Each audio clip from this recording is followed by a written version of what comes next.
Justice Ibrahim Mohammed, Justice William Okoh and Justice Isaac Lenaola were unanimous that the President can't initiate constitutional amendments through the popular initiative, while Justice Njoki Ndung'u dissented. And on the question whether indeed President Uhuru Kenyatta has the architect of the BBI amendment bill, 5 judges CJ Martha Koome, DCJ Philomena Mwilu, Justice Smoky Wanjala, Justice Ibrahim Mohammed and Justice William Okoh were in agreement that the President initiated the BBI process, which was an illegality. The consolidated appeal is determined as follows. The appeal is allowed on issue number 1. The appeal is allowed on issue number 4. The appeal is allowed on issue number 5. The appeal is allowed on issue number 6. The appeal is allowed on issue number 7. The appeal is disallowed on issue number 2. The appeal is disallowed on issue number 3. Those are the orders of the court. The Supreme Court of Kenya, by a majority Thursday, held that the basic structure doctrine is not applicable in Kenya. The 7-judge bench on the Supreme Court said this as they rendered their verdict on Building Bridges initiative. Majority agreed on 5 out of 7 issues of the consolidated appeal that sought to overturn earlier decisions of the High Court and the Appellate Court that declared the entire BBI process as unconstitutional. One of the 7 key issues that was being determined was whether the basic structure is applicable in Kenya. If so, the extent of its application, whether the basic structure of the Constitution can only be altered through the primary constituent power, and what constitutes the primary constituent power.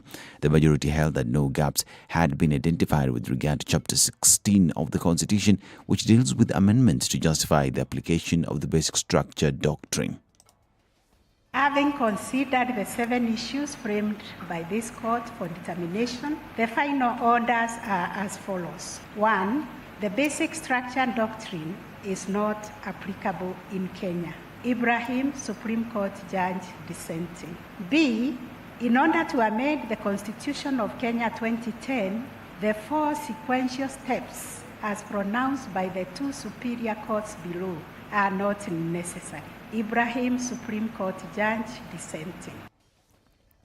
And the judges of the Supreme Court overturned a determination by their counterparts in the High Court and the Court of Appeal to the effect that charges can be preferred against President Uhuru Kenyatta over his role in the clamor to amend the Constitution. Judges of the High Court had ruled that in taking initiatives to amend the Constitution other than through the prescribed means in the Constitution, the President failed to respect, uphold and safeguard the Constitution, and to that extent, he has fallen short of the leadership and integrity threshold. When the matter was appealed in the Court of Appeal, a majority of the 7-judge bench upheld the finding when it delivered its final orders on the matter. And finally, Chief Justice Martha Koome has taken a great exception with the conduct of some advocates for using social media to disparage judges and courts. Speaking while delivering the BBI judgment, Koome singled out former LSK Chair Nelson Harvey, Advocate Esther Angawa and Senior Counsel Ahmed Nasir Abdullahi for commenting on the BBI case while it was still proceeding, saying it was an attempt to intimidate the court. Koome said for counsel to appear before the court, then proceed to spread speculations on a pending judgment was unethical and ill-advised. And while Ahmed Nasir wasn't appearing for anybody in the matter, Koome said he took the lead role in disparaging the court by posting on Twitter, even as late as yesterday, which is March 29th, 2022. Koome said lawyers are still bound by the Advocates Act, warning that the behavior could erode the dignity and gains the court had made over time. And Orange Democratic Movement Party leader Raila Odinga has broken his silence following the Supreme Court ruling that declared the Building Bridges Initiative bill as unconstitutional. Odinga, who spearheaded the bill alongside President Uhuru Kenyatta in a surprise move, applauded the verdict by the 7-judge bench. According to the former premier, the ruling upheld the sovereignty of the country's populace, further saying that state organs must always be subject to accountability by nation's citizens. And Deputy President William Ruto has called on President Uhuru Kenyatta and ODM leader Raila Odinga to apologize to Kenyans following the Supreme Court ruling on Building Bridges initiative. Speaking during a campaign tour in Lamu County, Ruto tore apart his political rivals, saying that God had answered the prayers of Kenyans by dismantling the BBI. This is Newswire. I'm Dennis Aseto. Good morning.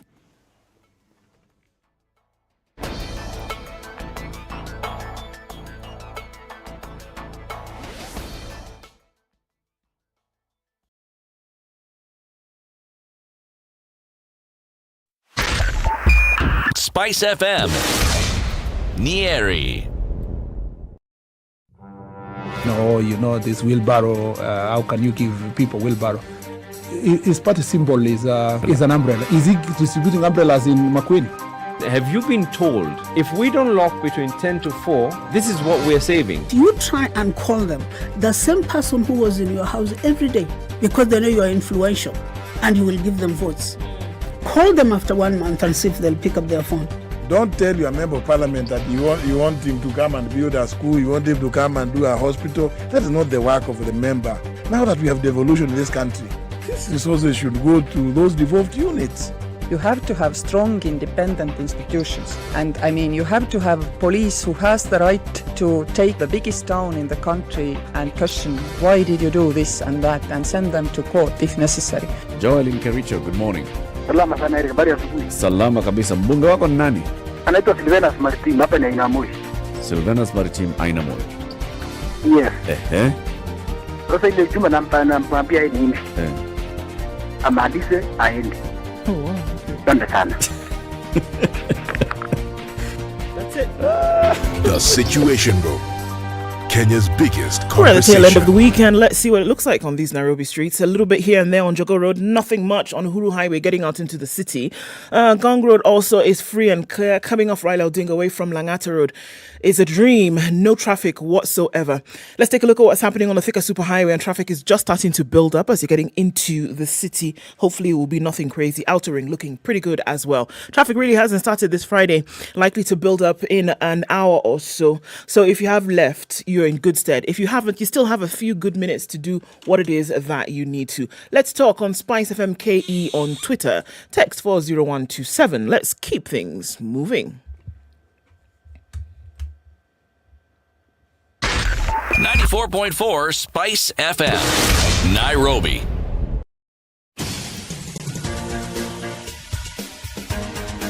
This is the Situation Room, the home of hard-hitting political commentary and penetrating insights about the state of the nation. This is a talk radio experience like no other. The Situation Room, a place for hard truths, debates, and elevated conversations. The Situation Room, witty, political, engaging, deep, controversial. In the room, we have C.T. Muga, researcher, academic, seasoned political observer, a fountain of wisdom in these politically uncertain times. Ndu Okoh, Nigerian by birth, Kenyan by choice, communications expert, Pan-Africanist, a truth seeker and believer in people power, and Eric Latiff, agent provocateur, the man in the chair, seasoned journalist, news hound, a man who believes in punching up, not down.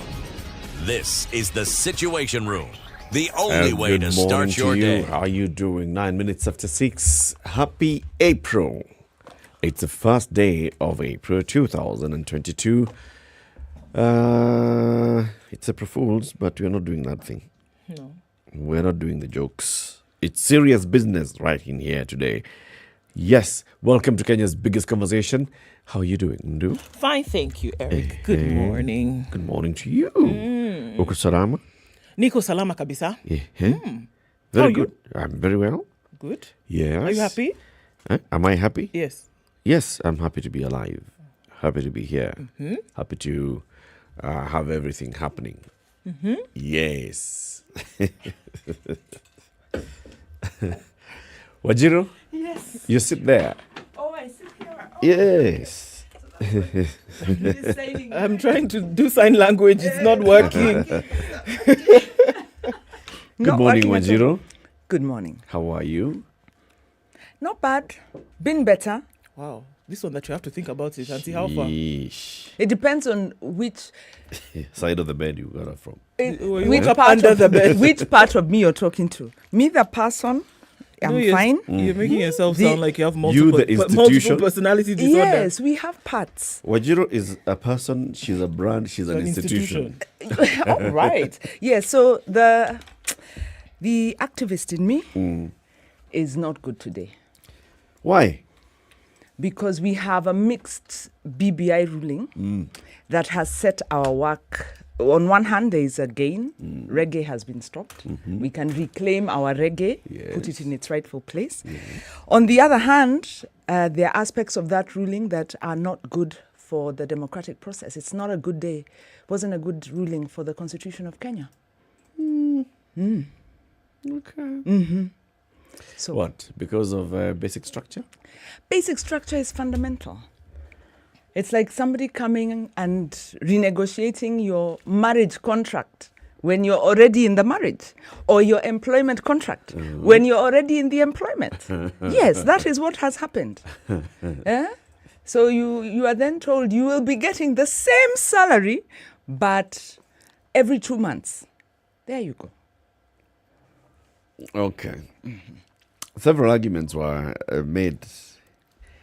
And in fact, even if you look at what the High Court had said, what the Court of Appeal had said, and what the judges said yesterday, and what the judges were saying yesterday was that the superior courts were overreaching in some instances. Anyway, we'll have that conversation more and more. Usijali lakini Wanjiru. You live to fight another day. Be happy. Yes. Don't worry. That's the mantra for the imperialist. Wow. Stand aside, Eric. You live to fight another day. That's what's important. Yes, that is true. That I agree with. Yes. Yes. But you're well. So that is the activist. Yes. How about Wanjiru, the person? I am well. I am grateful. Like I told you, I am standing. Yes. I am victorious. I am grateful. Kabisa. Amen. Twende hapo. Welcome to Kenya's biggest conversation. So we will be talking about BBI, and looking into the next general election. So there was all this question with, depending on what the judges would have said yesterday, there would have been a likelihood of getting a seventh ballot in this election if the BBI had sailed through. Now we know definitely the likelihood of a seventh ballot is all but gone. Because the process has to go back to some basic starting points. So no seventh ballot. But so what shall we be voting for in the next election? John Githongo will be joining us at 7 to have this conversation. He's the CEO of Inuka Kenya Nisisi. Inuka Kenya Nisisi. Yes. And we'll be talking about that. So what is it about this election? What is it that we see with the process of BBI so far, the farther we've come? Obviously, we expect that somebody somewhere in the next coming years will restart this process, which is not a bad thing. Remember, it's not the first time. BBI is not the first attempt at amending this constitution. There had been several conversations. Moses Kuria had one, Raila Odinga and NASA had, not NASA, but the other one, CORD had one. Ekuru Okoh had one. Now we had the BBI. So we'll have another one. So it's okay. We'll get there. At 8 o'clock, we speak to Katiba Institute. The CEO, Christine Miol, will be here, plus the other lawyer. Dudley Ochiel. Dudley Ochiel. Siusema vizuri. Dudley. Say it louder. Yes.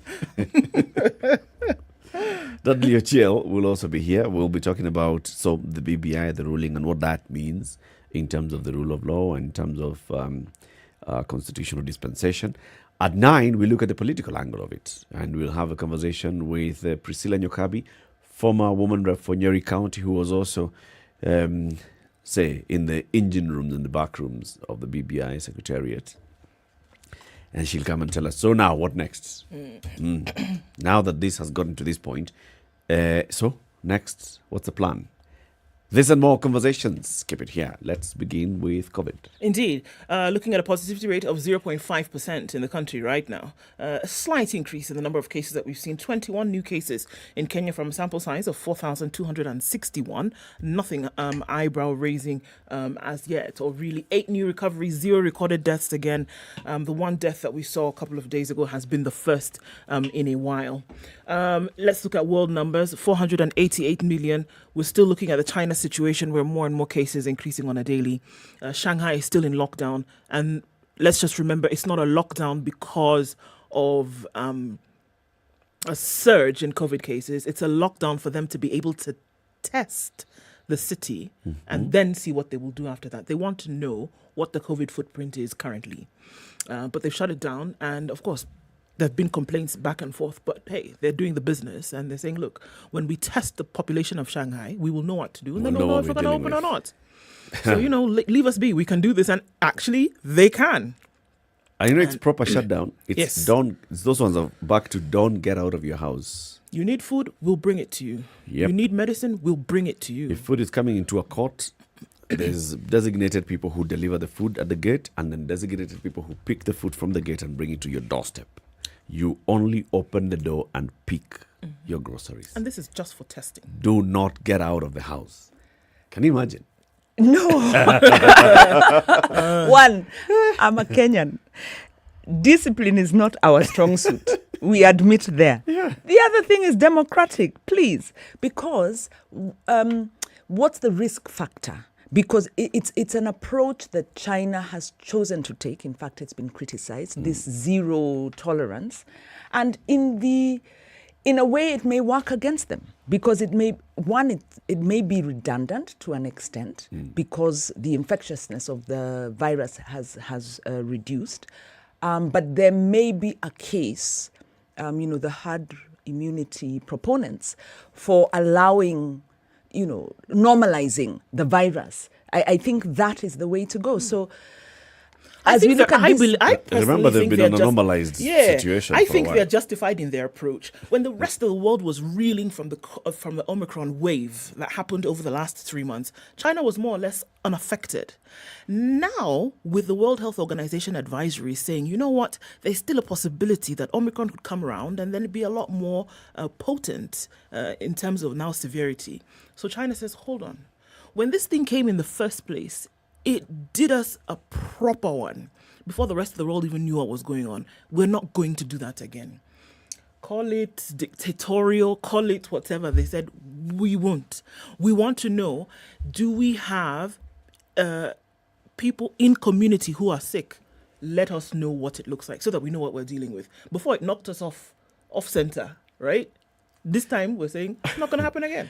In actual sense, even that before, it did not knock them off center. As far from where they were, it knocked them off. They said, why should something like this, the whole world is looking at us basically. For them, and that's the thing. Are we prescribing whatever people say as not so serious to them? They have the prerogative to say 10 is too much. Right. This is a lesson to Kenyans who keep saying development, democracy, benevolent dictator, that human rights are fundamental. And the right to life. Yeah, that is true. But I think what China is doing is it's trying to set, even on the global platform, there is an agenda that China is trying to put forward.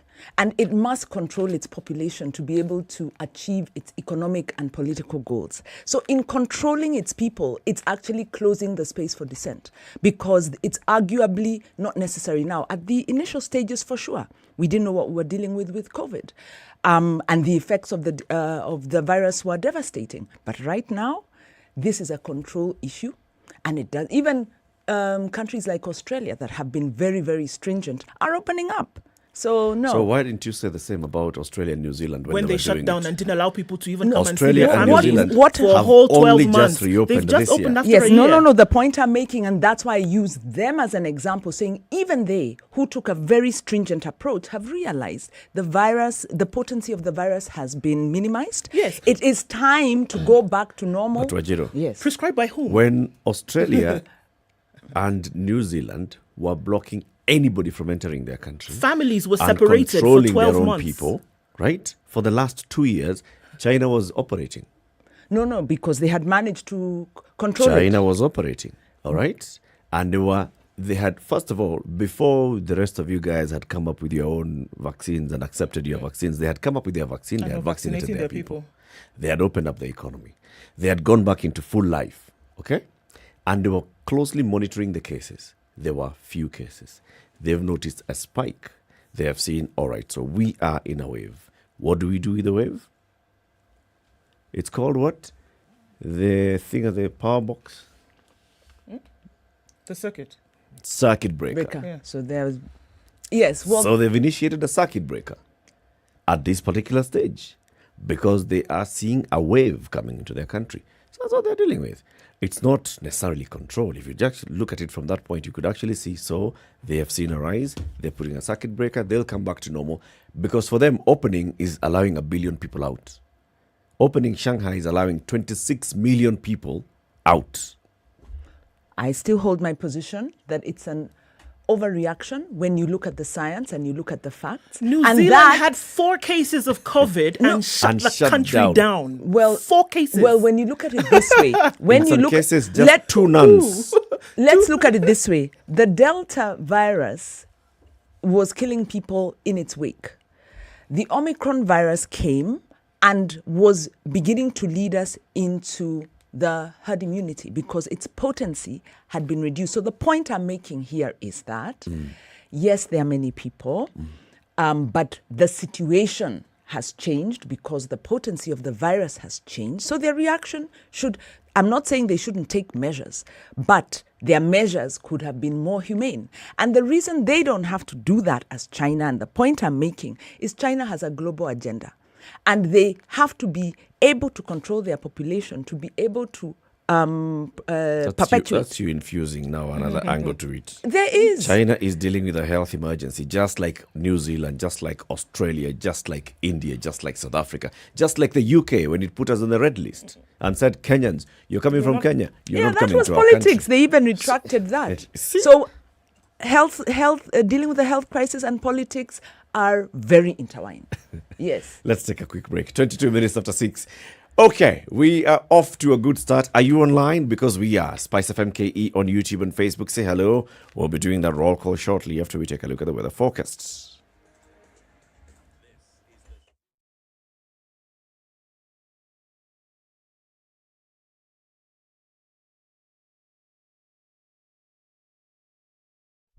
Classic soul, R&B, smooth jazz, neo soul, and nostalgic ballads. Make some noise.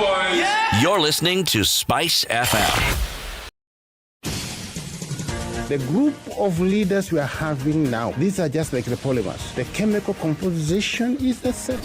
Are you corruptible? Hopefully not. And maybe that's part of the problem.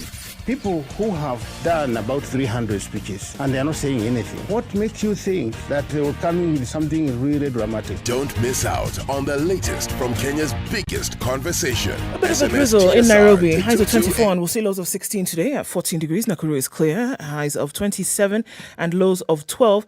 Nyeri raining at 14. Highs of 22 today and we'll see highs of 26 in Eldoret where it's clear at 13 and that'll be today's low. Partly cloudy conditions at 26 in Mombasa. Highs of 32 and we'll see highs of 33 in Malindi where it's cloudy at 28. Clear conditions at 20 in Kisumu. We'll see highs of 30 while Kakamega will see highs of 32 today. Clear conditions currently at 17.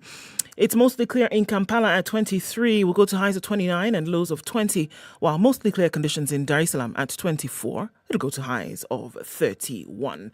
Clear conditions at 14 in Johannesburg. 24 will be the high and lows of 13. It'll be mostly clear in a warm Lagos at 28. Highs of 33 and lows of 27. Kinshasa is mostly clear for the moment at 24. Highs of 33 today. Looking into Beijing, it's 12 degrees and sunny going into Friday afternoon. We'll see highs of 14 and lows of 2. It's snowing again in Paris at 2 degrees, highs of 4 and lows of 1 with an ice warning for later. And 2 degrees in London, temperatures dropping even into spring. We'll see highs of 8 and lows of 0. And the special weather statement on New York where it is cloudy at 14, highs of 18 and lows of 10 as the conditions get warmer through Friday.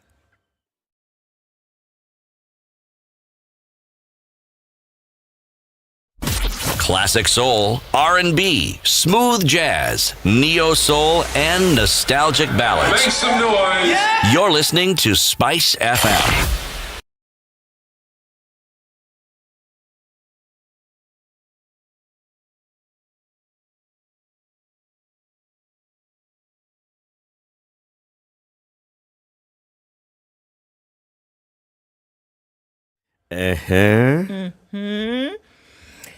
McKenna Rebecca is tuned in this morning from County 032. Since only CT knows what that is, wait for him to tell us what that is. Morning, tuned in from Kisumu County. That's where Alex Lumadede is. And Hamid says, hello, tuning from Nakuru.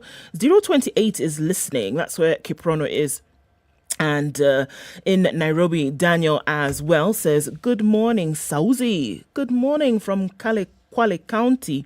And we see you, Steve. Victor in Siaya says, good morning, tuned in from Isoge Scheme, Nyamira County. Patrick is tuning from Mombasa today. And Jared Pamzo says, good morning. Andrew says, good morning. BBI will be back in another guise, he says. Woe unto Kenya and all who live within its borders. My goodness, how's that for morbid this morning? They say BBI is on a comma and not dead. That's what Karish says. Good morning to you too. Nyamira County is where Gladys James is and says, Happy Fool's Day. Well, all right.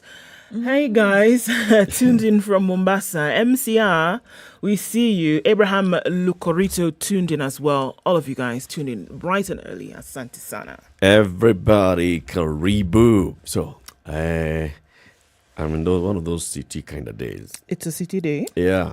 Several proverbs to choose from. Still in Namibia. I think let's go with this one.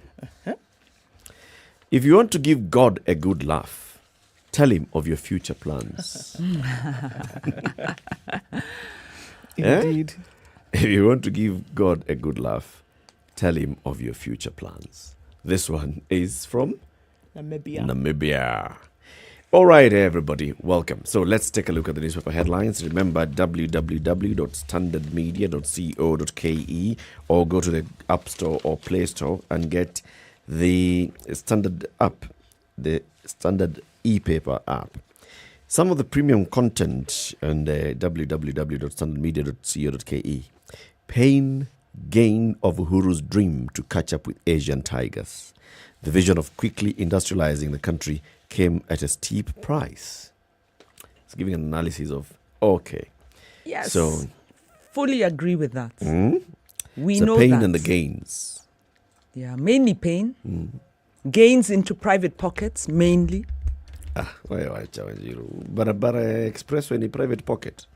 Yes, who is gaining? See, how is that motorists. helping? How is that helping the Kibera residents who walk to industrial area every day? Was it the priority? And why is the cost increasing as we watch? It's increasing? Yes, it is. The expressway budget. The cost of building the expressway is increasing as we watch. And we don't have the contract. So we do not know the terms of repayment. And should Kenyans decide they will not pay is it a toll to use the expressway? Then they won't use How will the contractor recoup their money? We do not know that. Pains and gains. So that's a pain. Pains to the public, gains to private pockets. That's my pain. position. Gain with infrastructure development is easier access to places, to markets, foods from farm to market. Like Gain. I asked you, Kibra residents walk Food to is- industrial area. Food is cheaper. What did you want? Buses from Kibra to industrial area? Which food is cheaper? Yes, in fact, we had a BRT. Yes. We had the BRT light on rail. course. On course. Yeah. But why was it not completed? See, it's ongoing. Wajiro. As There's we a thicker can I tell you something? Is it line 2? Yes, Can I tell you something? Yes, very, very for good. June 2022 is when we'll see. We'll see. So we have to wait. But the point I'm making to you is this. In your house, if you decide you have now gotten a new job and you're going to do all your development projects all at the same time, some will not be completed. For instance, Gong Road, this, let's look at Gong Road. Very good expansion, long in the offing. That road has been eaten many times. Money is allocated, it's eaten. That road is incomplete. As we stand here, it's not marked. Number two, it has the bridges for pedestrians to cross are not in place. So people zoom there, it's no man's land. You can easily, even as the most careful driver, you don't know where to go, especially at night. It's not the only one. So why not complete fast before starting another project? So I put it to you, Jubilee has overextended itself and does not complete what it starts in trying to overextend itself because there are private interests around several of these projects, and until we get the contracts, we are not able to establish that. Pain. Gain? Kwa mwananchi. Gain, yeah, read the contract, read the Every private single accounts. day, the SGR departs to Mombasa thrice. Thrice. It's full. Wonderful. Express once in the morning, express again in the afternoon. Actually, At night. and express at night. Full. Intercounty once in the morning, full. You're Both ways. hilarious. Gain, yes. Hilarious. At what cost? How do you go and build an SGR at the phenomenal cost of 300B Because to you ferry Kenyans passengers? want to sell every piece of land that you have. No, I mean, you cannot. To ferry passengers. They were told by the World Bank, rehabilitate the existing, because I think that was going to cost something like 50 billion. But what's the cost of Right, that we rehabilitation? could even have paid, instead of bailing out KQ, we could have paid for the SGR with our own money. What's the cost of that Hey. rehabilitation in terms of benefit? Pardon? What's the cost of that rehabilitation in terms of benefit? Every day, how excuse many me? containers? As benefit to How who many finish? containers leave Mombasa towards the Nairobi ICD and towards the Naivasha ICD? Wonderful. Have you seen? I have seen one of those carriages, and I counted 63 Well done. containers one way. Just the one you saw. Just the one I saw. The one you And that saw was with during your the day. eyes. Yes. This is hard evidence. Hard evidence I saw, and I was like, I counted. One, two, three, 4. In fact, I stopped the cab on the side of the road. The thing is just moving. I hope 63. I was like, those are 63 trucks You know off what? the road. You know what? Those are 63 containers leaving Mombasa and arriving in Nairobi within 4 hours. Right. I think, yeah, good point. And you know, a report by Parliament, I don't know whether they counted or not, because maybe they didn't count. But the report by Parliament says SGR is making losses.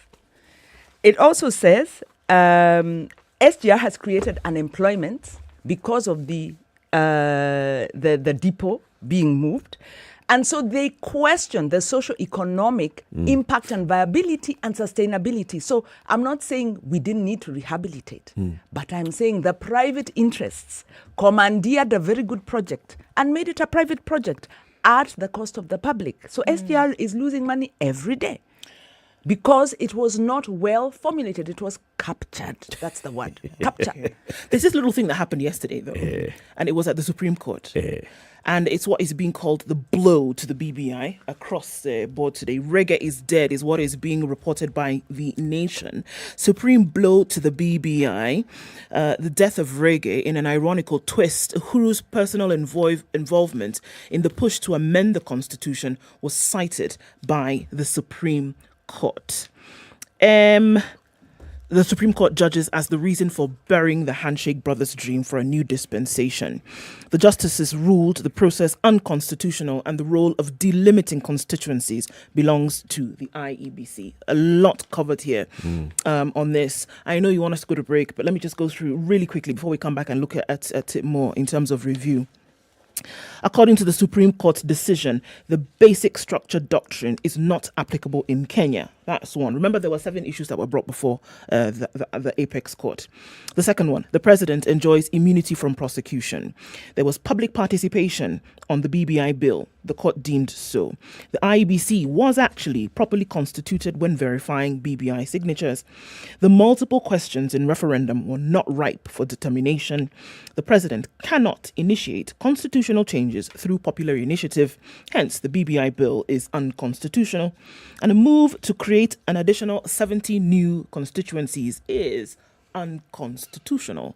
These were the 7 issues upon which the Apex Court judged yesterday. So we'll look a little bit more into the details as we go along. But this was the ruling with all the English. Then the argument, though, is BBI dead or was BBI knocked to a coma? Was it knocked to a coma? Because it seems as Still though alive. it was given a shot in the arm, really, that you can still come back, get your ducks in a row, and present this thing in a manner that will then be constitutional. It's still alive, yes. It's 25 minutes to 7. Let's discuss that shortly after we take this quick break. How are the roads looking like? Iko mafuta.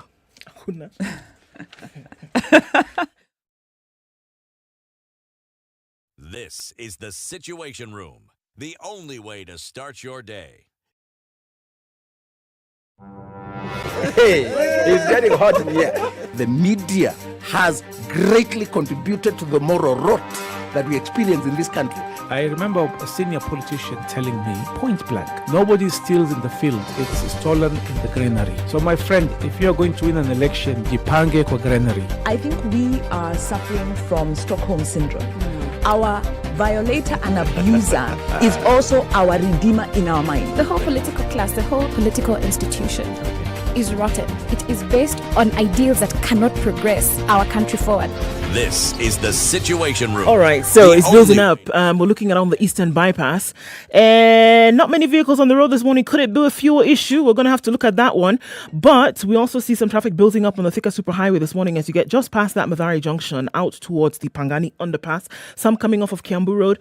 Dot of it on Wayaki Way coming off of James Gishuru. But nothing crazy just yet. Uhuru Highway is going to have at every roundabout that connection then at Lusaka. We're seeing the same thing then at the Haile Selassie and then Kenyatta Avenue out towards the CBD and then into Westlands. So that's starting to build up already. The North Airport Road then feeding off to the Eastern Bypass and a little bit going towards Outer Ring is where we'll see some traffic this morning, but nothing too crazy. Hopefully, cross fingers and knock on wood, that Friday remains sane in terms of traffic.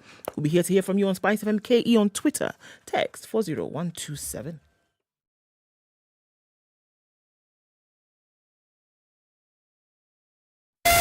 Spice FM, Malindi. Mature, intelligent talk every morning. Spice up yourself.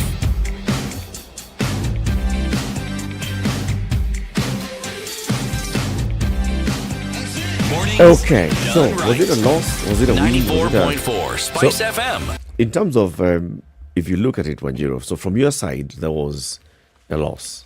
It's because in this particular case, after getting the affirmation from the High Court and then from the Court of Appeal that this constitution has a basic structure that has serious conditions to amending those basic structures, the 4 steps. You must start with what was it? Public participation, and then you go into a constituent assembly, and then you go to a referendum. The Supreme Court judges have said, look, the doctrine of basic structure is not actually even widespread in the world. Yes. It's a big loss for us because, like I said, basic structure is like somebody coming in to adjust sections of your employment contract or your rent agreement or your mortgage agreement, whatever contract you have, and adjust small things that have an impact on you.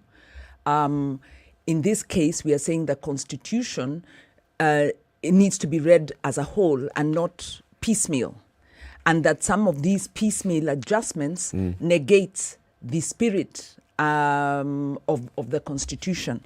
And it takes us back to the Independence Constitution that was really amended until it became a mongrel that was unrecognizable. It didn't make sense. And it allows political leaders to then come in and, kind of play around. So yes, one of our safeguards as the people of Kenya that we sought to be entrenched as a precedent.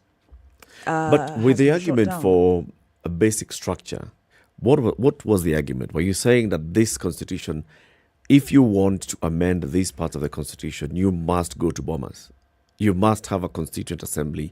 You must start with civic education, and then you go to, because that was the presentation. That's what came out of basic structure, the High Court and then the Court of Appeal. The basic structure to be amended, you must follow these 4 steps sequentially. No, basic structure means that some provisions are unamendable unless it's done by the Constituent Assembly, the People's Assembly. Yeah.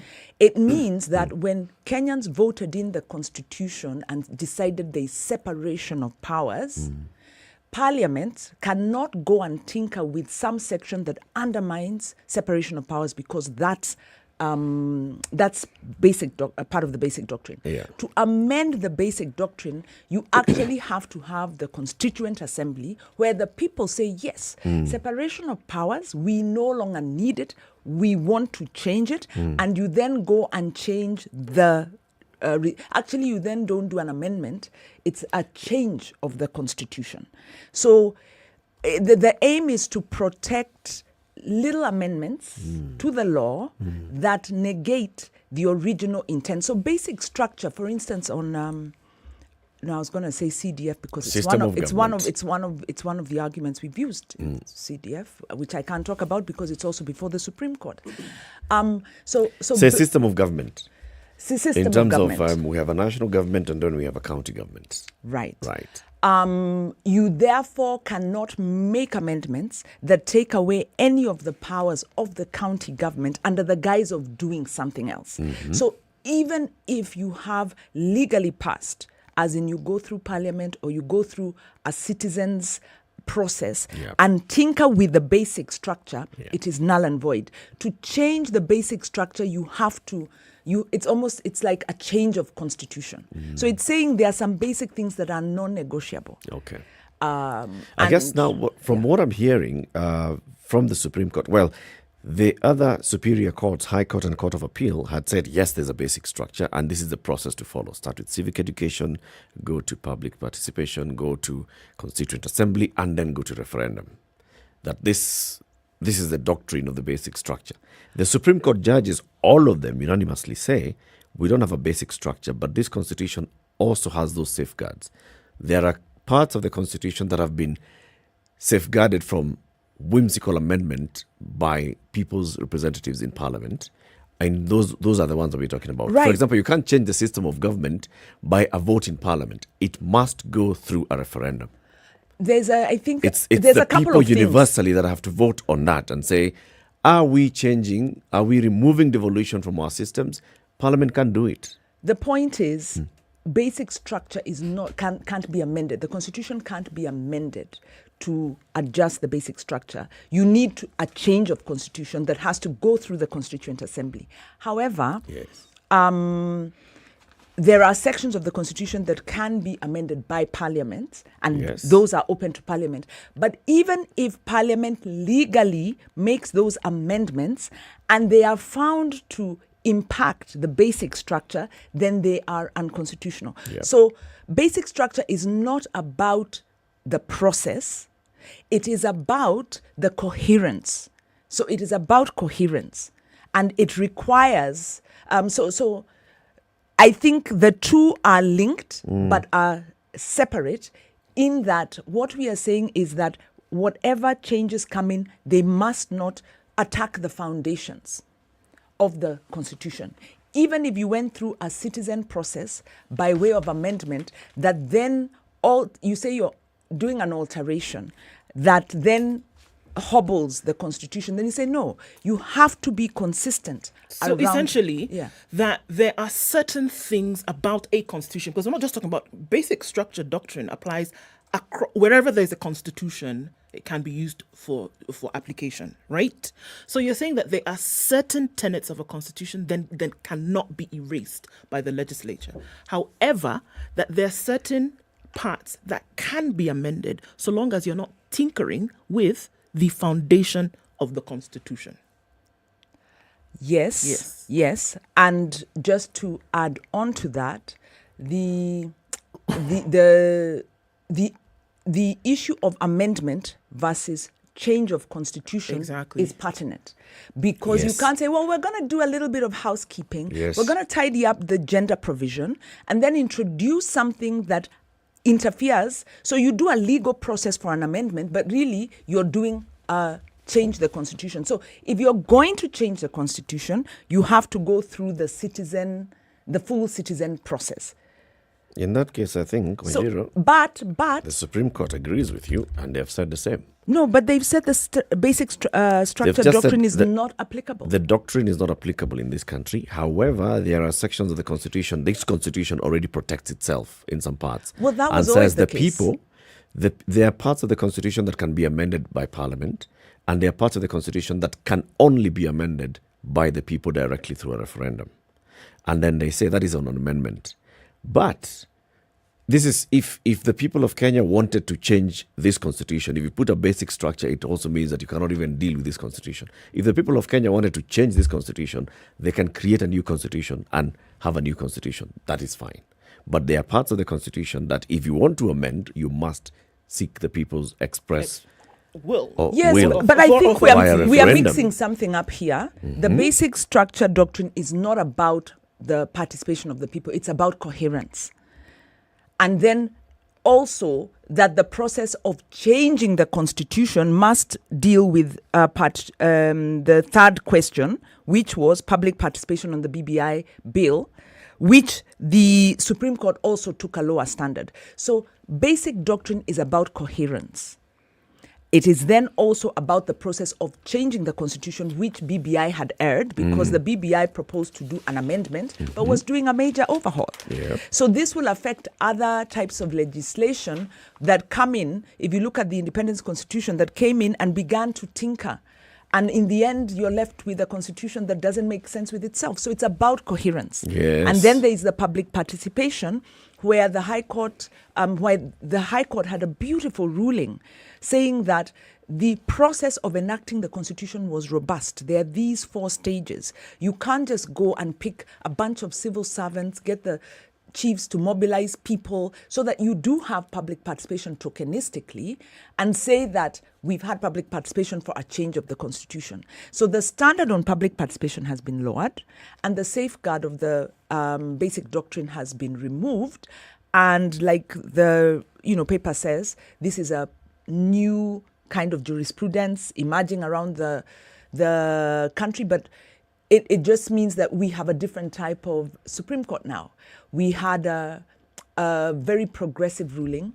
We had, if we had the previous CJ, very bold CJ, and also some of the... It's only 2 judges that are different from the previous CJ's court. It's the same court. It is not the same court. It's just 2 judges. No, I think that are new. Makes all the difference when you're 7. And you're all voting 7 a particular agree way. that there is no basic structure doctrine. All 7.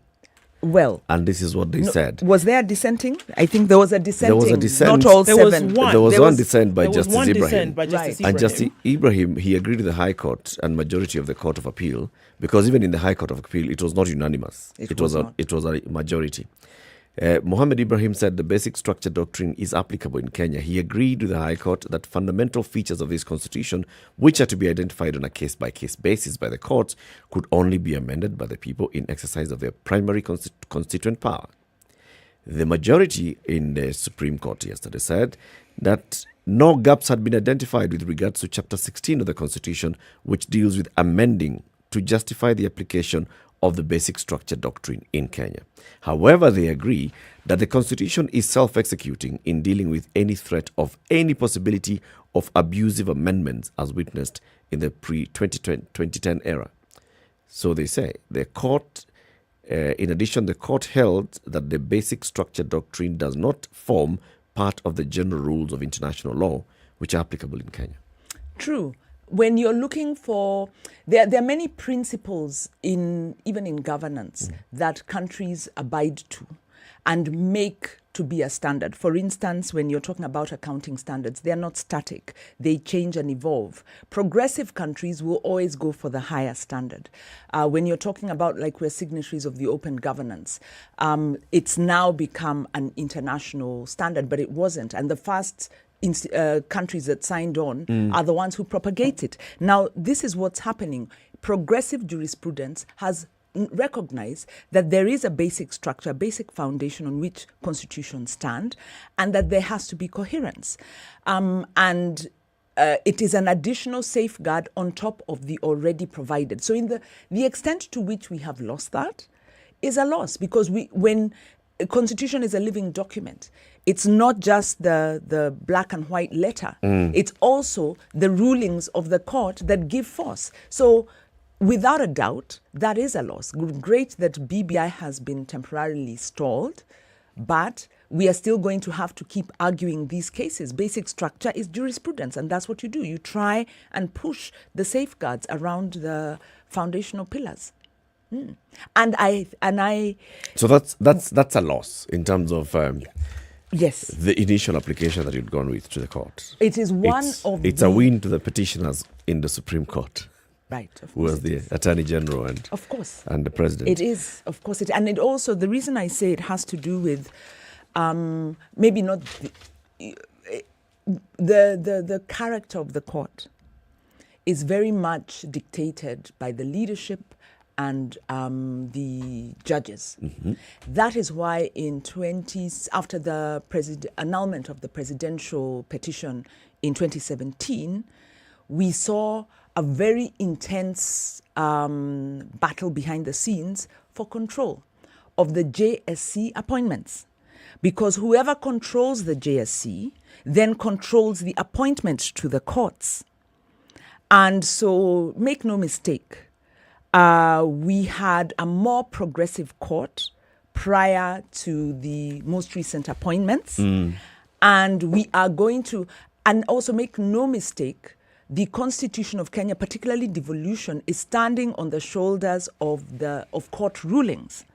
So the extent to which we get judges that are more conservative, more aligned to the administration of the day, is a loss for us in terms of the implementation of the Constitution. I think you're being unfair, and I think you plus Nelson Harvey plus Amenasir Abdullahi plus Esther Angawa should be cited, should be added into that list that the Chief Justice has called to the headmaster's office.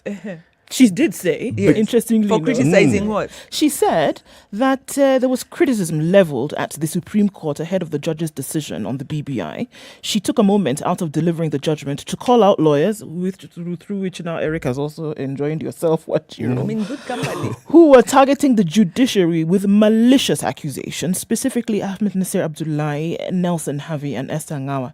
The CJ said the matter was of concern to the courts because it was an attempt to directly or indirectly influence the court to rule in one way or another. And I quote, "The contents of those social media commentaries were, in our view, meant to influence, intimidate, or scandalize the courts. This unfortunate practice is emerging, and unless it is checked, it will erode the confidence and the dignity of the court." It's basically saying, look, so these lawyers were going all out there before the ruling of the court to say, it's clear that, in fact, this is what Amenasir had first tweeted. He had said he was tweeting to suggest that a meeting was taking place in Dubai between top political players to share the positions offered by the BBI because, apparently, people already knew the outcome of the judgment. In January, Amenasir had tweeted, "In the BBI case, nobody knew about what the 5 judges of the High Court would rule. In the Court of Appeal, no one knew what the 7 judges of the court would rule. For the Supreme Court judgment, most Kenyans and all politicians are discussing the finer details of the judge's judgment. It is sad."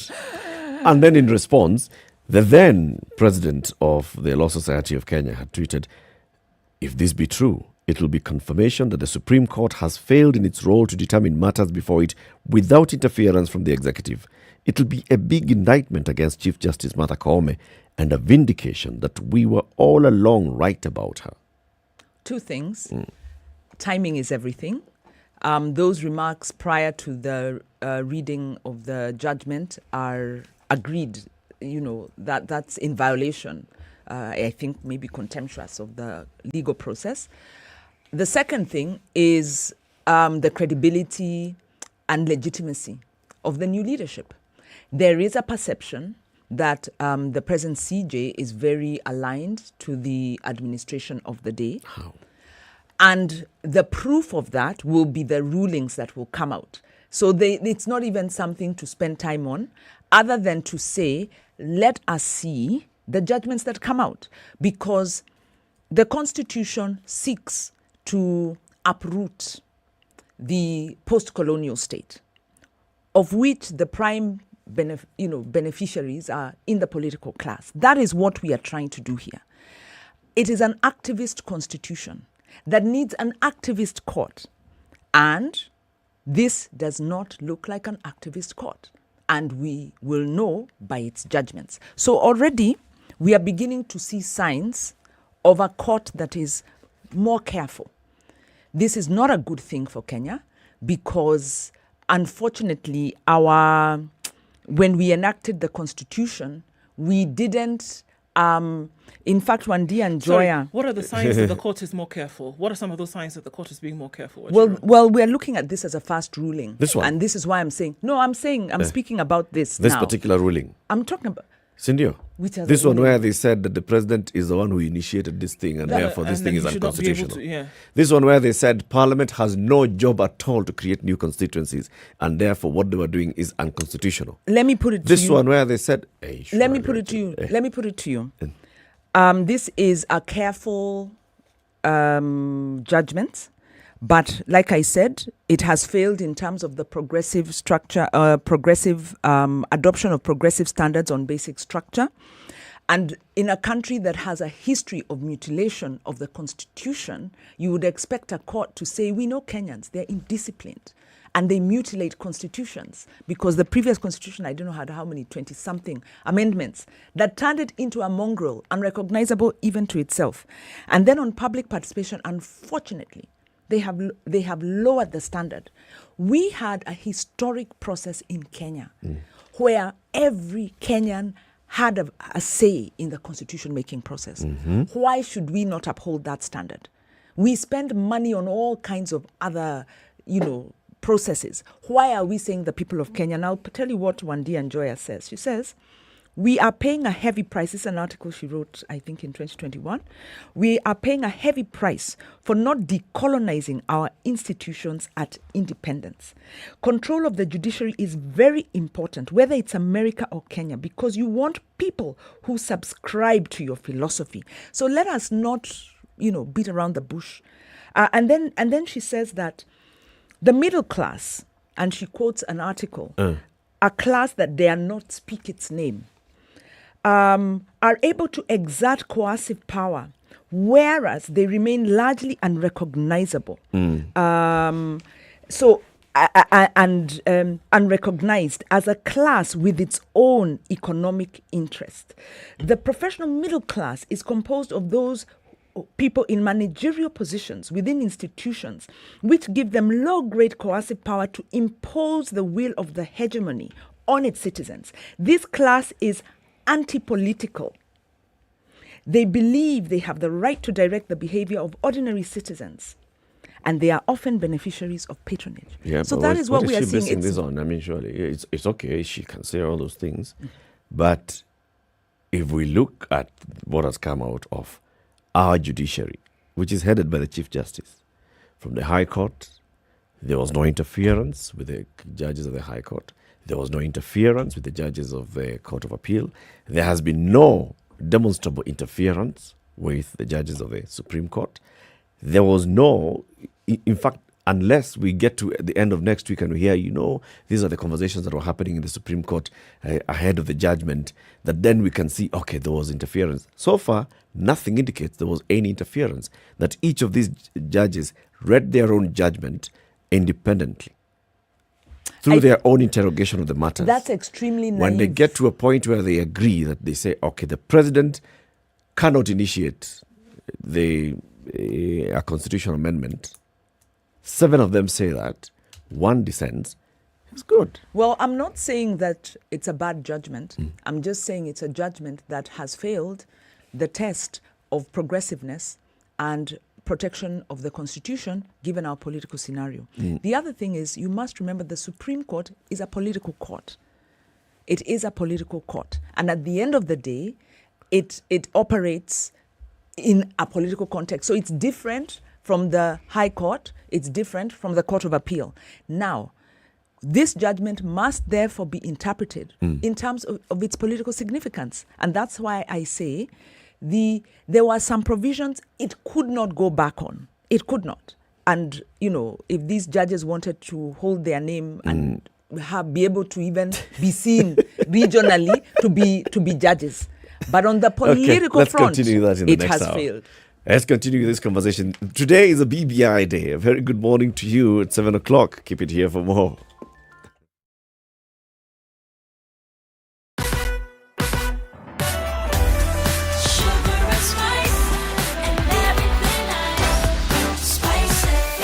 Spice up your life.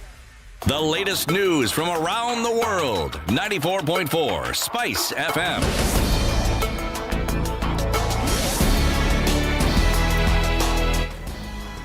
Good morning, this is Nito. I'm Dennis Aseto. The Supreme Court hammered the final nail on the Building Bridges initiative after a majority of the judges declared the BBI Amendment Bill unconstitutional. 6 out of the 7 judges, CJ Martha Koome, DCJ Philomena Mwilu, Justice Mokin Anjanla, Justice Ibrahim Mohammed, Justice William Okoh and Justice Isaac Lenaola, were unanimous that the President can't initiate constitutional amendment through the popular initiative, while Justice Joaquin Dungu dissented.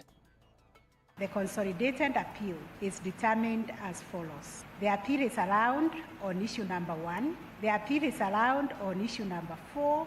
The appeal is allowed on issue number 5. The appeal is allowed on issue number 6. The appeal is allowed on issue number 7. The appeal is disallowed on issue number 2. The appeal is disallowed on issue number 3. Those are the orders of the court. The Supreme Court of Kenya, by a majority on Thursday, held that the basic structure doctrine is not applicable in Kenya. The 7-judge bench of the Supreme Court said this as they rendered their verdict on the Building Bridges initiative. Majority agreed on 5 out of 7 issues of the consolidated appeal that sought to overturn earlier decisions of the High Court and the Appellate Court that declared the entire BBI process as unconstitutional. One of the 7 key issues that was being determined as whether the basic structure doctrine is applicable in Kenya. If so, the extent of its application, whether the basic structure of the Constitution can only be altered through the primary constituent power, and what constitutes the primary constituent power. The majority held that no gaps had been identified with regard to Chapter 16 of the Constitution, which deals with amendments to justify the application of the basic structure doctrine. Having considered the 7 issues framed by this court for determination, the final orders are as follows. 1. The basic structure doctrine is not applicable in Kenya. Ibrahim, Supreme Court Judge dissenting. B. In order to amend the Constitution of Kenya 2010, the 4 sequential steps as pronounced by the 2 superior courts below are not necessary. Ibrahim, Supreme Court Judge dissenting.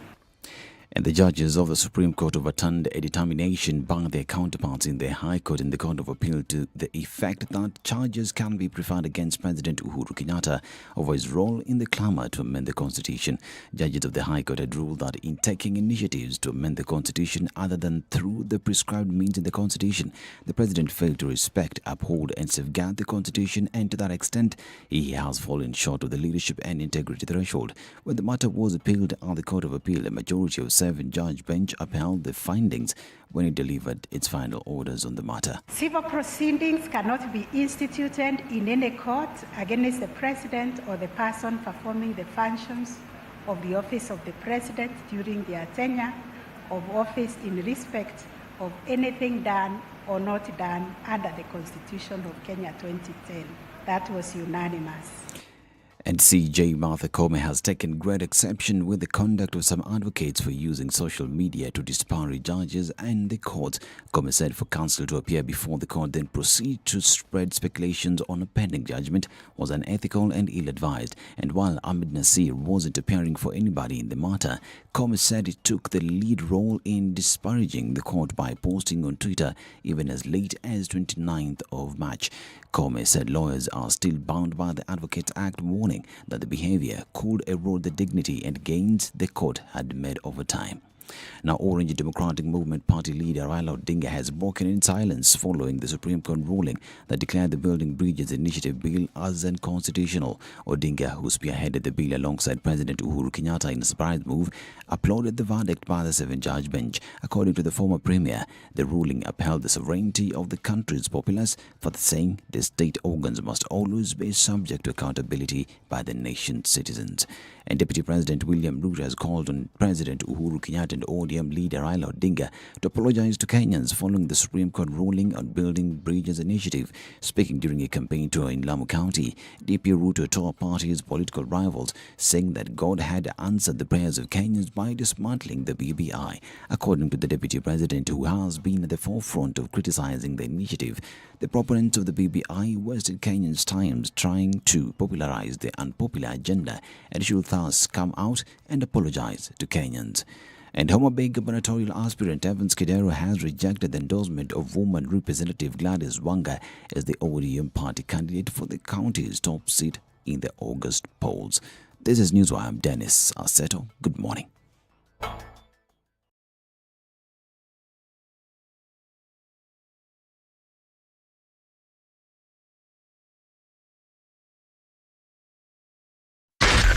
Spice FM. Around the city, not looking too bad this Friday. We'll see quite some traffic on Outer Ring today, and it's coming off North Airport Road and some going that in the easterly direction on the Eastern Bypass. We're looking at the thicker superhighway now, really building up past that Outer Ring junction, and that's what is doing the rounds now. Also, Kiambu Road, some traffic there. Coming out of Westlands, it looks pretty busy. And on Uhuru Highway, which is this great connector for all the roads from east and west, going out towards the CBD and then out towards Westlands. So that is pretty busy now. Coming off of Mombasa Road, we're seeing it at the Weighbridge, then out towards the SGR, but that's moving along really well. Shouldn't be too much of an issue. We'll keep an eye on things. Southern Bypass looks pretty good. There's your escape from the drama of traffic and a nice ride on a Friday morning. Let's keep an eye on how things open up with traffic. Let us know what might be happening where you are, and let's look at other cities and towns across the country this Friday. Let's talk on SpiceFM KE on Twitter. Text 40127.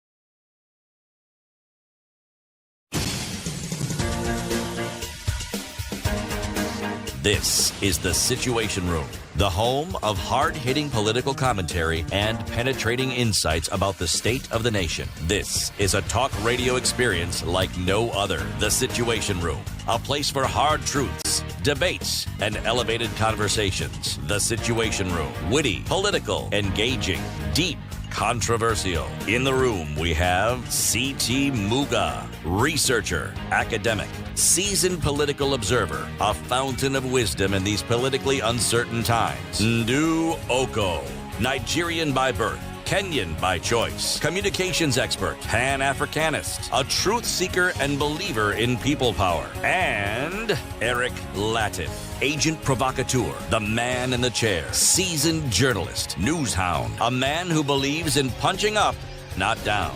It's 7 minutes after 7. Good morning to you. It's the first day of April 2022. Our next guest is the President of the Republic of Kenya. Keep it here for him. The day's proverb: if you want to give God a good laugh, tell him of your future plans. Sorry. What did Eric just say? The president is coming.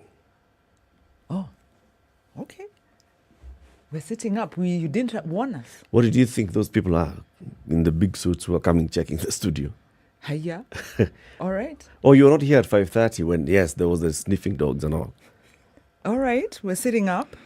We should be on good behavior, I imagine. It's only that we're not allowed to talk about it before 7 a.m. All right. Yeah. Okay. Yes. If you want to give God a good laugh, tell him of your future plans. Another proverb from Namibia. I.e. don't plan. Live in the moment. Man plans and God laughs. So you can plan, but he's looking like, I have the master Ultimately, plan. I have the it's his master decision. plan. So I decide. Ultimately, it's God's decision. It's not human beings that determine what happens. You can make your plans, but if your plans are not aligned to his plans, if there's been no constituent assembly and public participation, you cannot tinker with the structure of his plan. Yes. Yeah, I'm sure there are a lot of young students God's listening to plan you thinking. doctrine. There are a lot of young people there thinking, yes, when I am asked, why were you not studying? You will say, I'm waiting. For? Yes, for God's For hand. God's hand. Yes. It cuts both ways. Okay. So, in preparation for the conversation with the president, we'll have also joining us in the studio John Githongo, who is the CEO of Inuka, Kenya Nisisi. We hadn't told State House that this was going to happen. So they may just decide, okay. This one, John Githongo. No, I'm not coming. So you wanted to have a face-to-face talking heads. Let's just have a conversation, you know? This is the country, Kenya.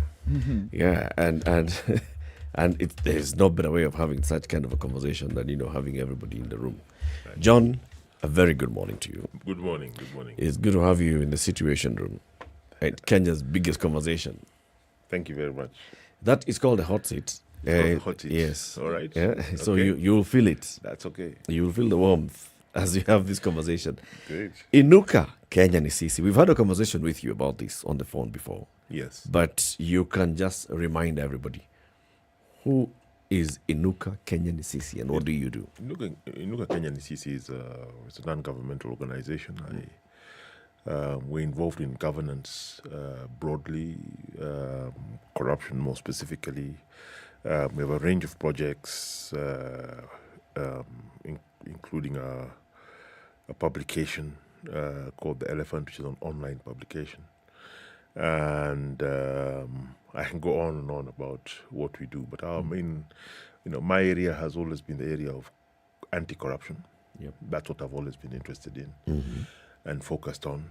And I think that's what brings me here this morning. To talk about... Unless you have other plans. Well, there are always plans. There are always plans. That's what happens on this show. So we want to talk about, of course, as we head in towards the general election later this year, we were eagerly awaiting the judgment of the Supreme Court yesterday to see the direction that the BBI is going to take. Is it going to be an added ballot in the August 9th election? Now we know no added ballot in the August 9th election. But the conversation that has led to this point is still the same conversation that is going to shape the campaigns for the next couple of months. On, okay, do we have leadership that is focused on the best interest of the country, or do we have leadership that's focused on self-interest? Have we been on that trajectory for a long time? Have we not? Recently, you penned an article that said this is the first election that's going to be about nothing. And what do you mean by that? It's going to be about nothing. It's about very many things. It's about bottom-up. It's about Babacare. It's about Alafsita. It's very many things. It's about the economy and the social side of things for the country. Those are small things. Those are tiny little technical things, to be honest. In 1992, it was about the reintroduction of multi-party politics in Kenya. That was massive. It affected every part of our lives, socially, economically, politically. It was exciting. We were all lining up to vote for different parties for the first time. Same kind of situation in 1997, where we had an inter-parties parliamentary group meeting and making changes to the Constitution. Again, it was about the Constitution, the debate around devolution that started. It was called Majimbo then. Again, we were debating grand issues that will affect this country into perpetuity. 2002, major election. Moi is going after 24 years, of rule, which a lot can be said in terms of the way he governed the country. So the country was lifting a major boulder off its shoulder, and we were testing something as a people, as Kenyans. Can we make this transition peacefully? Can we have a transition from a president who's been a dictator, has now become a Democrat since November 1991 when he accepted multi-party politics? We're now having multi-party elections. We had violence around the country, 300,000 people displaced. So it was a tense time. Yeah. Major issue. That's 2002. 2007, need I say more? That was Kenya's near-death experience. That's major software failure, more than 500,000 people displaced, thousands killed. That's when Kenya really had to sort of pause and ask ourselves, are we a nation? But what was that election about? That election was, which is the interesting question you ask, for the politicians who were campaigning at the time, it was about development. The economy had restabilized under Mwai Kibaki, but we had a situation where the polarization between communities within the country had reached a point where the moment it became apparent that the election had been rigged, the violence blew up immediately. So again, I would say perhaps that was not one of the politicians would have wanted that to be the election about Maendeleo. That's what they were pushing before that. But as people were saying at the time, Hatukuli Simiti, it has to be about more than that. Something that reaches it, that moves us in our hearts, not only in our minds. It's not only about building roads, schools, but actually changing the way we live and the way we are governed. And I think that may have contributed to the kind of polarization that we saw in the run-up to that election. That all that good work, ostensible good work, was wiped away by the toxic politics that took place, especially since the beginning of 2007 and intensified very dramatically from September 2007 into the elections in December that year. 2013, ICC loomed very large for the first time in our history, something which had not been anticipated. We had a president and a deputy president, candidates who were indicted by the International Criminal Court, following on from the violence that we'd had in 2007. It was still a hangover. So that was also the constitutional election. It was a Katiba election, because once we passed 2010, we had passed the constitution, we had promulgated it. So 2013, we knew we go in with ICC, but we have a new constitution. So we were also electing 47 governors, MCAs, etc. 2017, election falls apart. The ICC, the Supreme Court, declares it null and void and deeply problematic, leading to the handshake to where we are today. So then you ask yourself, so I asked myself, what's 2022 about? What's the big issue? Isn't the big issue the economy?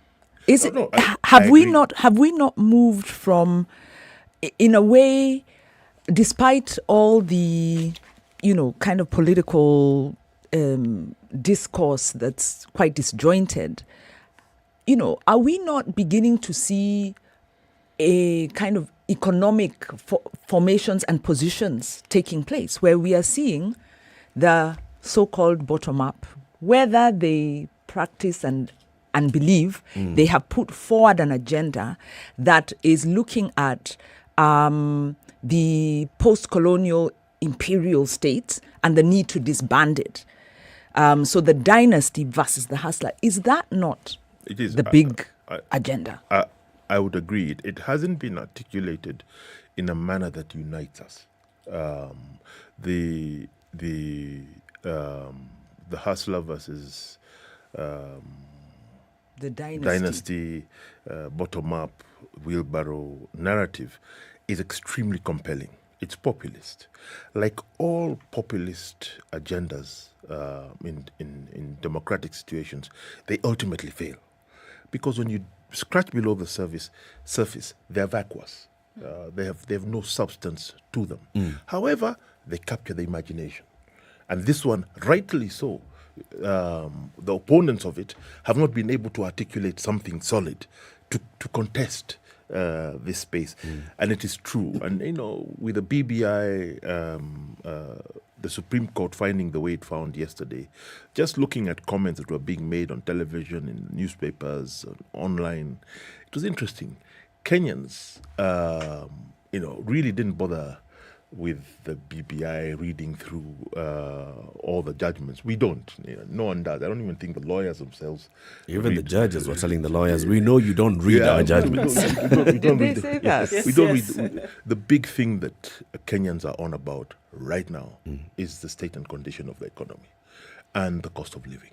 And the fact that the way the economy is structured, fundamentally, does not deliver to the majority of people. That's the big issue in front of us. That's not being addressed, except in a very populist way by by the UDA camp, which has cleverly picked it up and is running with it. But when you poke holes, there's not much substance to. Then I think, John, we have just come back down to actually saying that yes, you agree that there's an issue in this election. There's an issue. It's not an election about nothing, really. It's an election about nothing in that the politicians have not. It hasn't been articulated for people in a manner that we're all united around it. You remember when we were, well, it may have been before your time, all of you. So let me not. You're looking right at me. Yeah, let me not make assumptions. When the elections were about issues like the Constitution, issues like devolution, those were issues that seized the minds of all Kenyans across the board. Right now, it's almost as if we have an entire part of our political elite that would rather not discuss that. Another part that is using it as a political whip against the other group.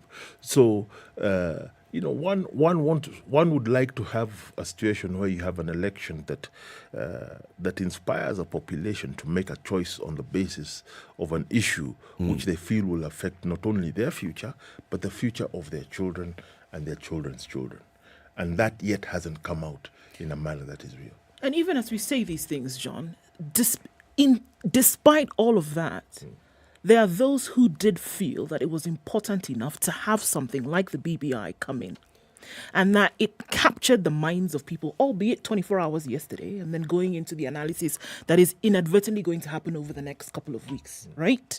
Still saw it fit and important to talk about some of these things whereby power is shared, more constituencies then are created, and that you have the judiciary, for example, having an ombudsman, for example, appointed by the things like this.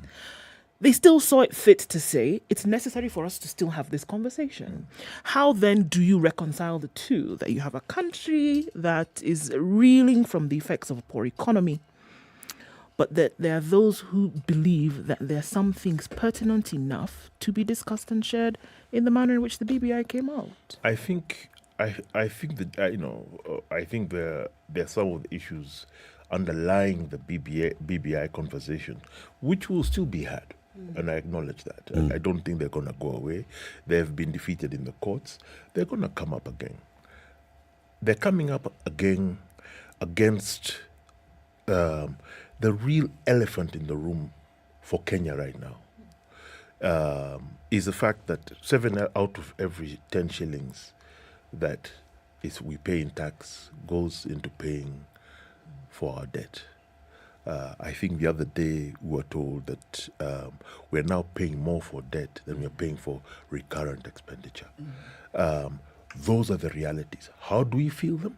Just look at how much when you went to the supermarket 3 months ago, and then when you went to the supermarket yesterday, and look at that change. That is the pressing issue for all Kenyans in all counties. Add to that the fact that we have had 3 years without rain, and we have a drought that has already been declared by international organizations as a humanitarian disaster in the northern part of Kenya. Not only animals dying, but people have started to die.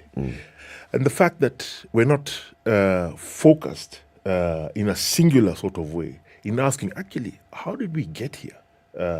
Into this sort of a disastrous economic situation. Kenya, which is a dynamic country economically, we are lucky we don't have gold, we don't have oil. It's one of the great things that I've always prayed we don't discover. Yeah, because Kenya's wealth primarily is its people.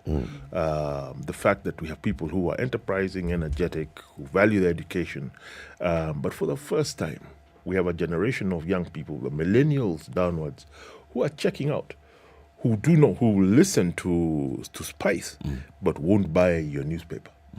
They won't buy any newspaper.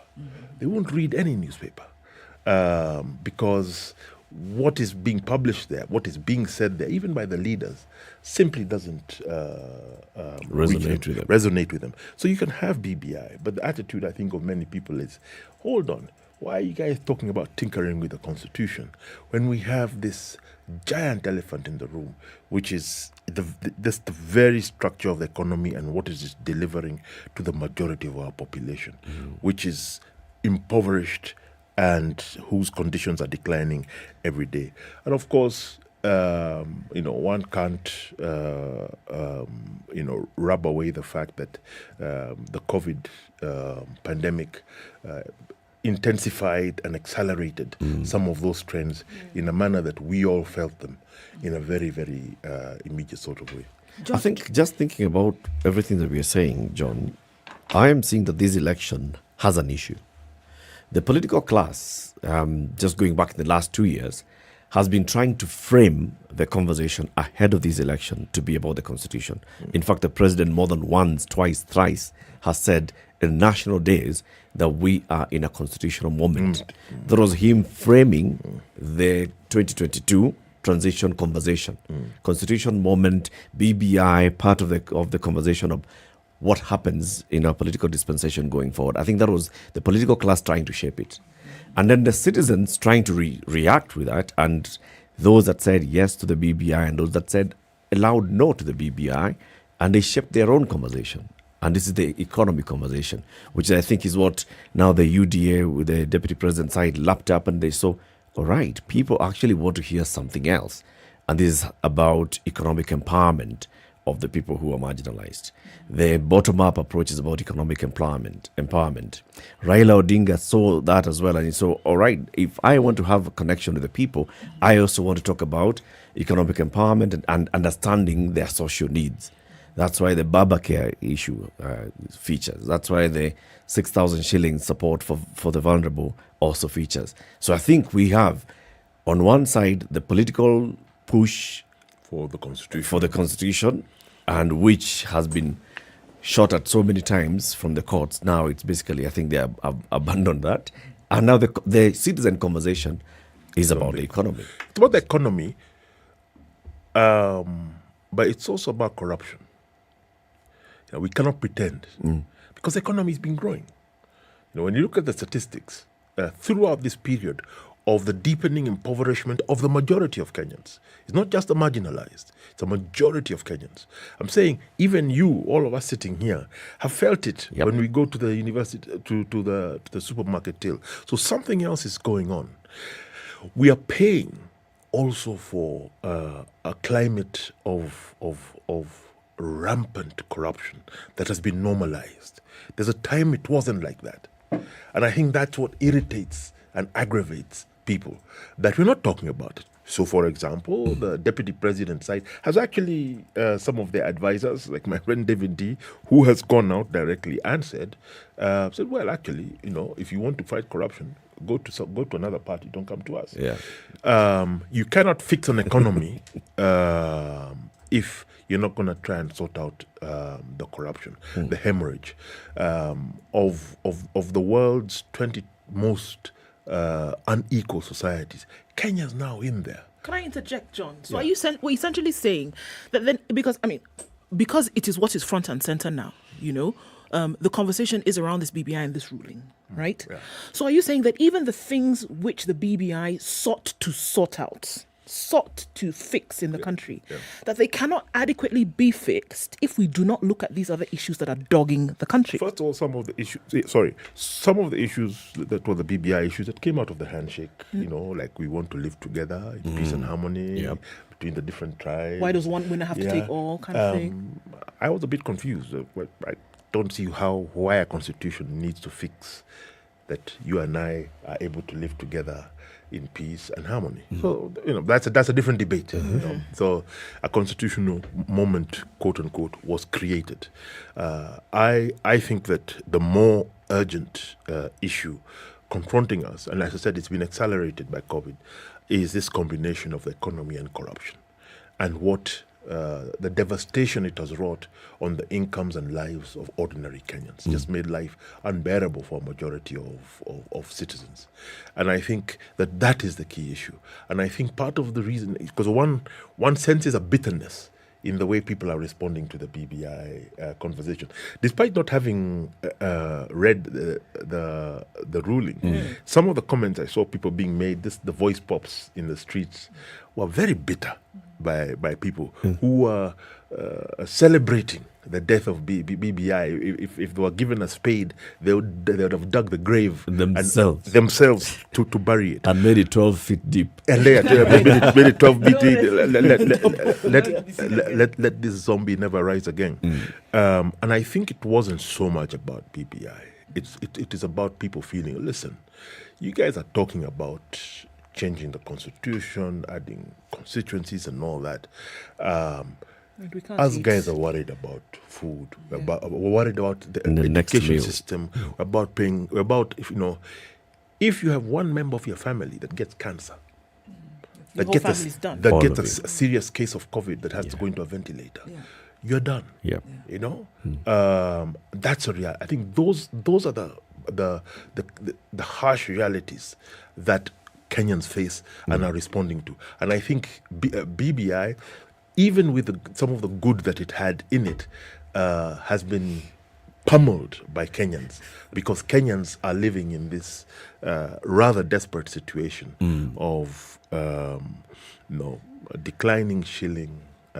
We've overborrowed and we've overstolen. We've always stolen. But this time it was. We've always stolen. We've always been thieves of public funds, and our elite has been created by the theft of public funds. We've now gone to a point where, first of all, we've done it in full view of our people, thanks to people like yourselves and the kind of media work that you do. So social media, it's not difficult. It's not easy for the thieves to hide easily. Also, it's flaunted in their faces. The helicopters are flying around. People are being told to line up to be given cash, etc., etc. So this is what Kenyans are seized with. And so when I was saying there's no big issue, there's no big inspiring issue. Okay. We have a huge, basket of negatives and anger that, especially around the economy and corruption, that has energized Kenyans. That one particular side of our political divide has cleverly been able to take advantage of in a populist way. Okay, let's take a break. It's 28 minutes to 8. John Githongo is the CEO of Inuka, Kenya Nisisi. We're talking about the forthcoming election. What's the big issue in the coming election? Wanjiru Gikonyo is our guest host today. She is from the Institute for Social Accountability. These conversations continue after this quick break. Keep it right here.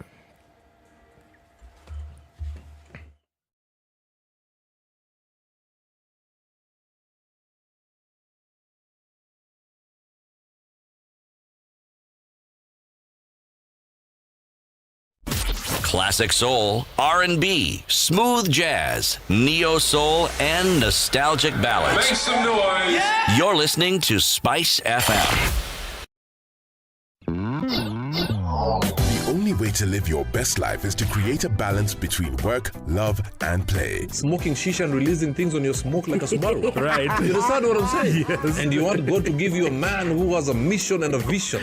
You may create an illusion of, because he's younger, he's interested in me or he likes me, but he's using me. Text the word adult to 22840 to get the latest clips from Adults in the Room directly to your mobile phone.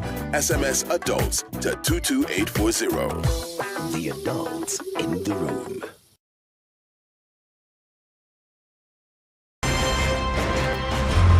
I like listening to you guys. You're the default radio station in my car in the morning. Even the children listen to you guys. I agree Parliament has failed this country. And I will say it again. We have not done what we should have done. We know in this country, the Kenya prison sector is one of the most underfunded sector. The way it is being done and the way we're calling it Huduma Number Msema Kweli is because all records will be there. You know, there are people who are now billionaires with no history as to how they got all these assets. Yes. Anything that the president does that is not in accord with the Constitution is an illegal act. You know, he shouldn't be doing it and should be sitting here and trying to sort of guise it up. I totally believe live transmission of results and allowing Kenyans to be able to view all this. It's raining in Nairobi. It's 17 degrees, highs of 24 and lows of 16 today. It's sunny at 14, highs of 27 and lows of 12. Cloudy conditions at 15 in Nyeri. We'll see highs of 22 and lows of 14. While in Eldoret, it's sunny at 13, highs of 26 and lows of 12. Partly sunny conditions at 27 in Mombasa. We'll see highs of 32 and lows of 26. Light rain in parts of Malindi as well. 33 will be the high and lows of 27. Oh, looking at sunny conditions in Kisumu this early morning at 21, highs of 30 and lows of 20. It's sunny in Kakamega, still at 16, coming to highs of 32 today and lows of 16. We're looking at partly sunny conditions in Kampala at 23, highs of 29 and lows of 20, and the sun is out in Dar es Salaam as well at 24, highs of 31 and lows of 23.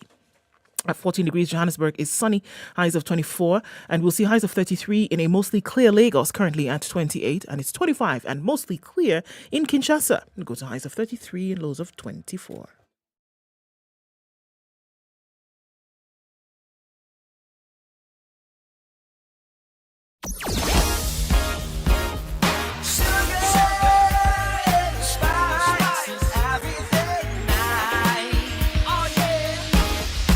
All right, there's a serious issue at the Maimahiu escarpment this morning. There, folks have spent the night there and heavy traffic in terms of kilometers. Not quite sure what the causes of that was last night, but if you're heading in that direction, you might want to think about using the Mutarakwa route and go via Naivasha. Folks slept on the road last night and the traffic is quite something even till this morning. So if you're wondering what's going on there, still try and find out details. Please let us know if you get a scoop on that. But avoid that route if you can, heading out of the city in a westerly direction. All right. What else are we looking at? The Thika Superhighway also has built up quite some, and the Uhuru Highway then going out to the CBD through to Westlands also doing that thing. Juja Road also quite heavy as you head out towards Pangani this morning, and coming out of Westlands already starting to build up as well. And we will see that action on the Ring Road Westlands as well as Chiromo going out towards Wangari Maathai. And yes, wet roads this morning. It behoves us to please be careful on the roads this morning. All right, let's know what's going on where you are. SpiceFM KE on Twitter. Text 40127.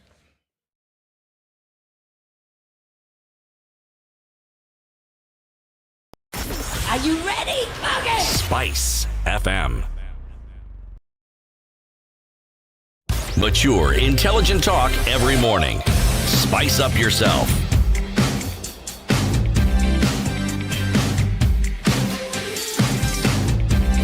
All right, 23 minutes to 8.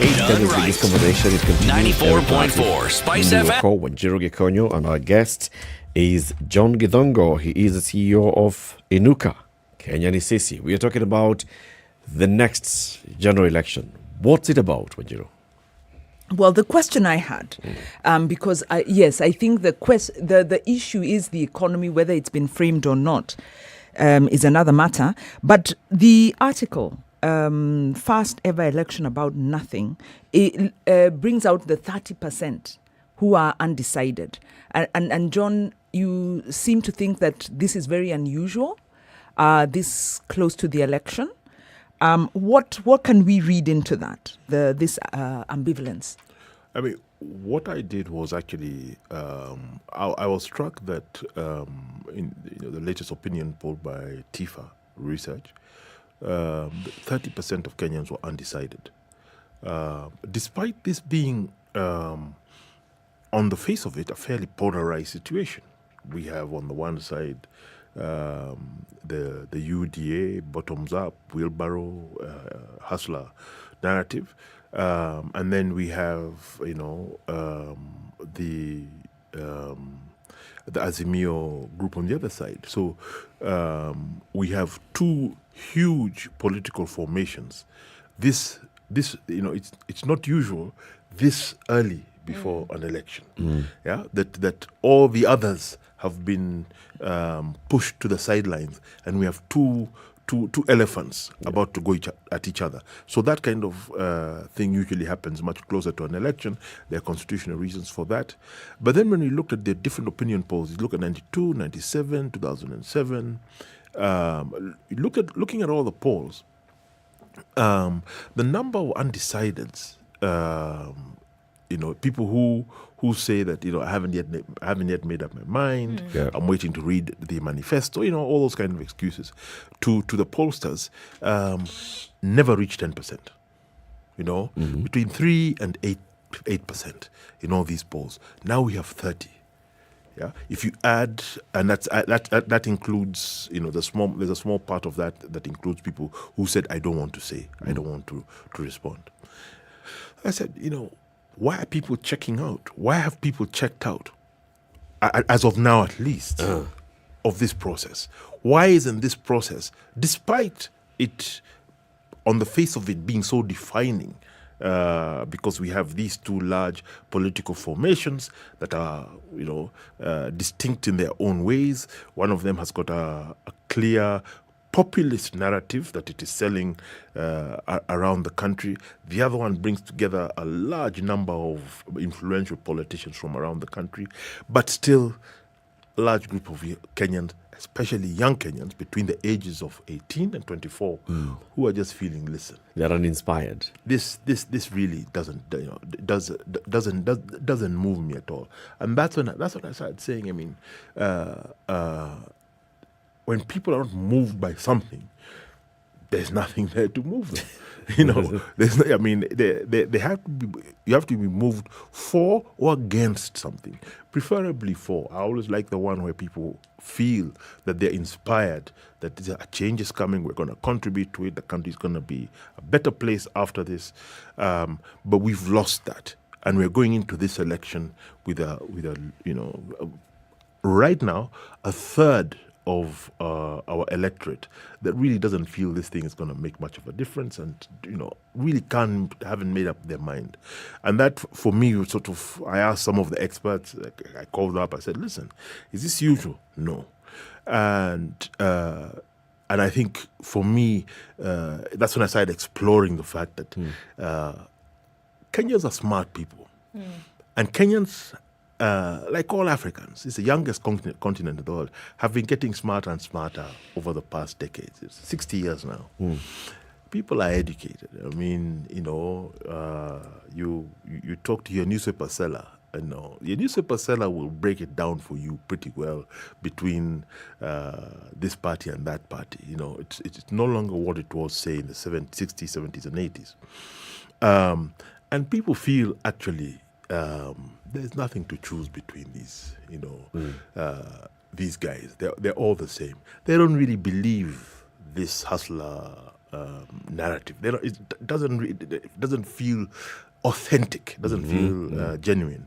Well, the other side, the Azimio side, is now creating its agenda, and therefore, right now, it's about nothing. Whereas, if you ask people, this is what strikes me. Again, the opinion polls themselves show the issues at the top remain the same: cost of living, jobs, corruption, and COVID. Those four have been consistent for the last 2 years. But then, John, I think you've actually pointed us in a very strong direction here in terms of the opinion polls and the huge, unprecedented number of undecided at this point to an election. Then let's also add that, and also Andrew Franklin is reminding us that, let's add to the number of people who were targeted to register as voters and did not, and they had the opportunity to register as voters. They did not. What exactly is happening? Is it because of those issues? Do you feel that the people are really uninspired because of those things that you're saying? Totally disenchanted. Corruption. I think system of government. Is it about corruption, really? I think. Are people tired of corruption? I think people are uninspired by our current political class. That's clear, and especially young people. And this is not a scientific survey. It's me who was asking young people who I work with, and engage with, and generally, all of them, except those who are embedded in political parties and formations, were saying, "We're not voting this time." I said, "Why? There's nothing to vote for." Yeah. These are all the same bunch of guys telling the same bunch of lies. How do you reconcile and operate within a society whereby, look, I mean, it's almost as though, living in two different worlds, just from what you're saying now, that you have the majority of the population concerned about a number of things, and that's what they see, right? You've mentioned some of them: drought, the economy, hunger, education, health, etc., etc. But then those who are in a position to do something about it then seem to be enamored by something else. I think there's a disconnect between those who govern us and those and we who are governed, and I think the disconnect has grown dramatically. So those who govern us have become almost like, it's a bit of comedy. They're performers for us. They arrive with their cars and they make their speeches. And actually, if you listen to the speeches, there's not much. It's little slogans and, there's music, there's dancing.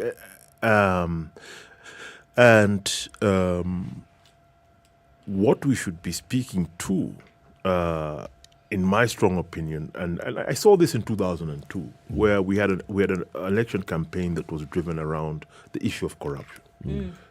And that captured the imagination of people because we had 24 years of a very corrupt regime. And people said, yeah, if you're going to deal with this is going to help us out. I think right now what's really hurting people is their economic circumstances. That even if you have a job, I mean, I'm not talking about those who don't have to have jobs. Even if you have a job, life has become more difficult in a very short space of time. It's not as if it's happened over the last 6 years, so you can adapt. Kenyans are very resilient. You can find little side gigs here and there. It's happening fairly dramatically. Where in a month you're talking about an inflation rate of about over 5%, where prices of essentials like cooking oil. We have a war now between Ukraine and Russia. That's where we get our wheat, and the prices are already bumping up. So there doesn't appear to be clear answers from the leadership with regard to these. But more importantly than that, because we can't expect leaders to have all the answers, is that they don't seem to care. So then this is it. That's so would you have then been existing with a population that was concerned about some things and then brought an initiative like BBI, for example, where you're able to change things within the Constitution and the way in which people operate, and then that would have been happening in spite of what the general population is struggling with? I think the elements of the BBI that purported to deal with some of these issues.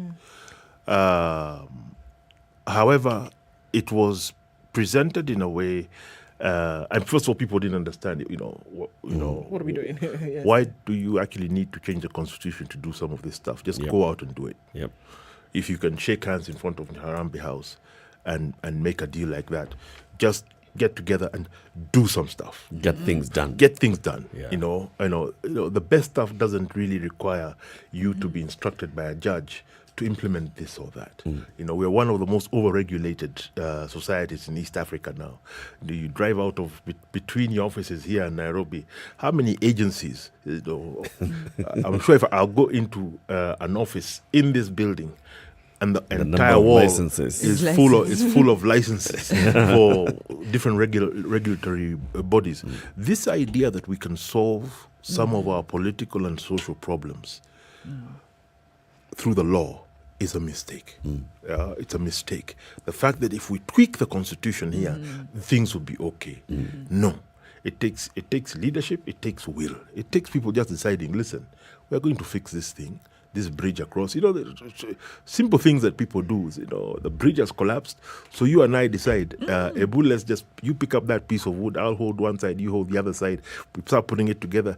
People come and join in, and that inspires people. And I think that's what our political class has lost. Its capacity to inspire people, even at a time of such pressing issues as now. Can I jump in? Because obviously you talked about this celebrity culture that our politicians are taking, maybe in a desperate attempt to woo people. But Kenyans aren't buying it. That's what you're saying, this 30%. And I fully agree. The 30% aren't buying it. They're not buying the hype. They see through the lies. Kenyans are unhappy.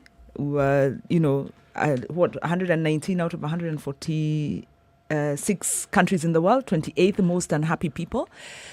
Looking at this 30%. And sorry, if I just hold the thought.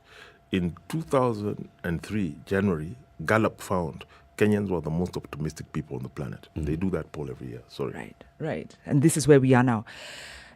Martha Karua, Professor Kivutha Kibwana, I'll say even Muhisa Kitui, the potential third force, did they miss an opportunity? Did they misread the politics? Did they misread the hegemony and get into bed with a losing side? Because it sounds like both sides have not captured the imagination of Kenyans. And this may have been the election when a third force would have carved out a neat 30%. There is that 30%. We also have a situation which is unfortunate that has developed rapidly, where on the one side, the cost of our politics has gone up dramatically. The 2017 election, the two 2017 elections combined cost $1 billion, right? Oh. So you have to take that into consideration, even in talking about third force and that kind of thing. But these are the challenges that people face when they're entering into competitive politics. So I think these are the things that we're weighing around people. Number two, let's not forget, especially between 2013 and 2017, the environment that was created for organization by third forces, by non-state actors, was extremely hostile. My own organization, the organizations I'm affiliated to, were running around, with KRA on our backs, with the police on our backs, offices being closed down, being summoned to the NGO. So we were distracted, and I put up my hands on that, in that we were busy.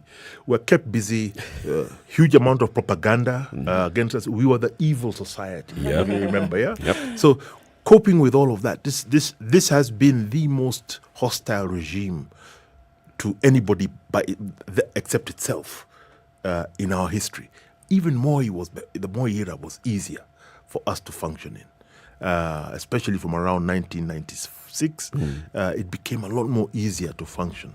That space suddenly shrunk, and this is a global phenomenon of this sort of shrinking democratic space, civic space in society. So that may explain some of the pragmatic choices that some of our progressive leaders have had to make this time, because elections are close, and the big beasts in our political savannah have divided themselves into two very early and are hitting each other very hard. And the smaller players have been left to the side. So we are forced to choose. I said it's between the devil and the deep blue sea. And so some people are saying, afadhali the deep blue sea, because I know how to swim a little bit. Yeah, the devil's gonna eat you up. The devil's gonna eat me up, and once the devil has touched you, never be the same again. But that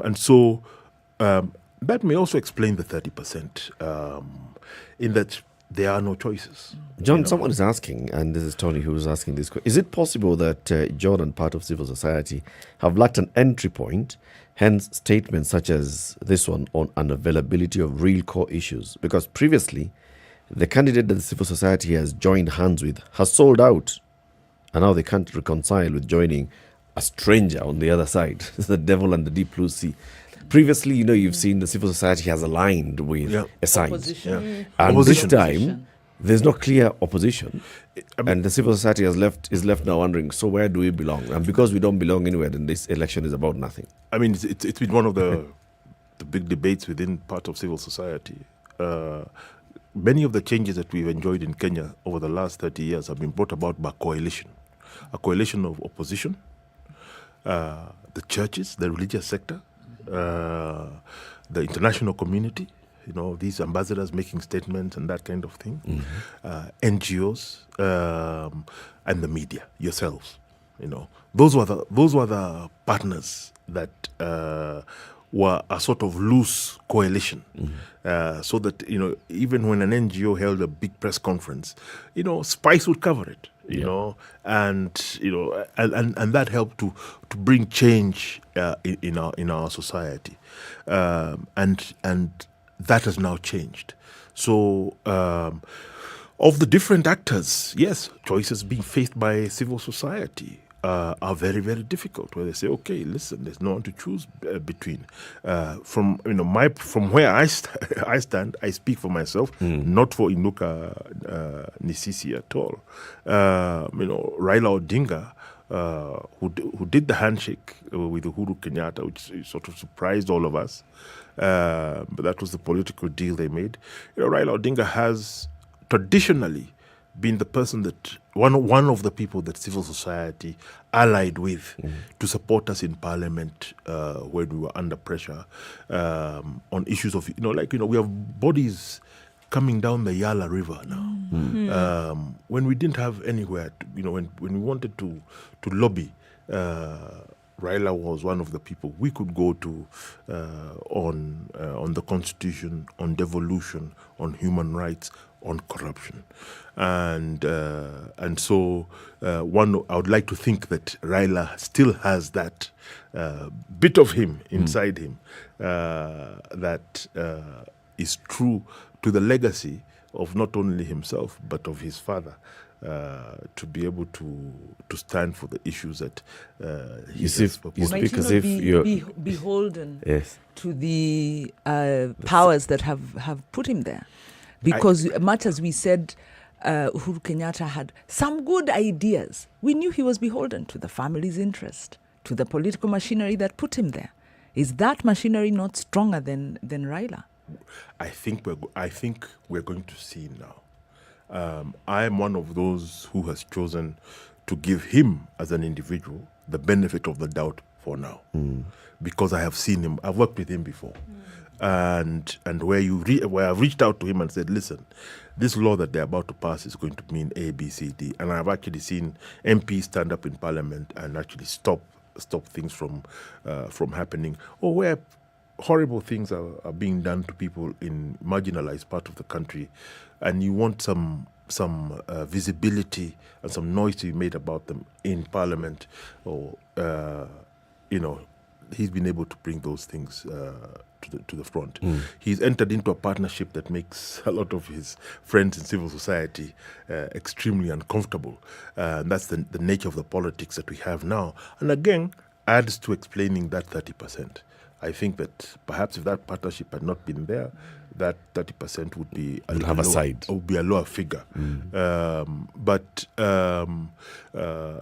what you're saying is true. We shall see quite soon where people really lie. Because the beauty about this constitution, by the end of next month, they'll have to have chosen their running mates, etc., etc. Things are being forced. They're being forced to move quite quickly. Some of the alliances and realignments that we are seeing now in previous elections take place at the last minute. Now they're going to be forced to make those choices much earlier. We're about how many 130 days to the election?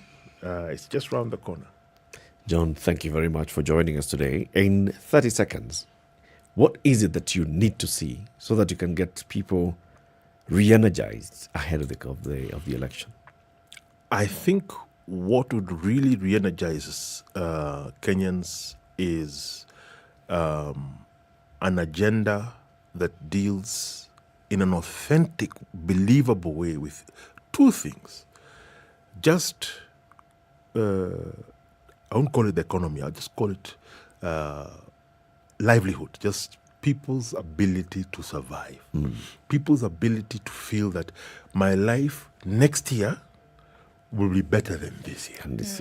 If you can convince people of that, because things are bad now and they're getting worse, just to be able to convince people that economically things are bad, they're going to stop worsening and they're going to get better. And we're going to stop stealing. We're not going to steal as much as we are stealing. We're going to reduce the stealing. If anyone could convince Kenyans that they're going to do that, I think they would capture the imagination of Kenyans enough to be able to get enough of them to participate in an energetic way. Thank you, John. Thank you very much. John Gidongo, CEO of Inuka, Kenya Nisisi. It's 8 a.m. Good morning. Spice up your life. The latest news from around the world. 94.4 Spice FM.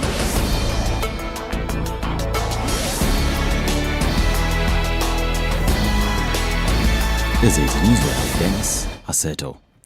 Even as the Supreme Court made its verdict on the BBI bill, Deputy President William Ruto is now asking President Uhuru Kenyatta and ODM leader Raila Odinga to apologize to Kenyans following the Supreme Court ruling.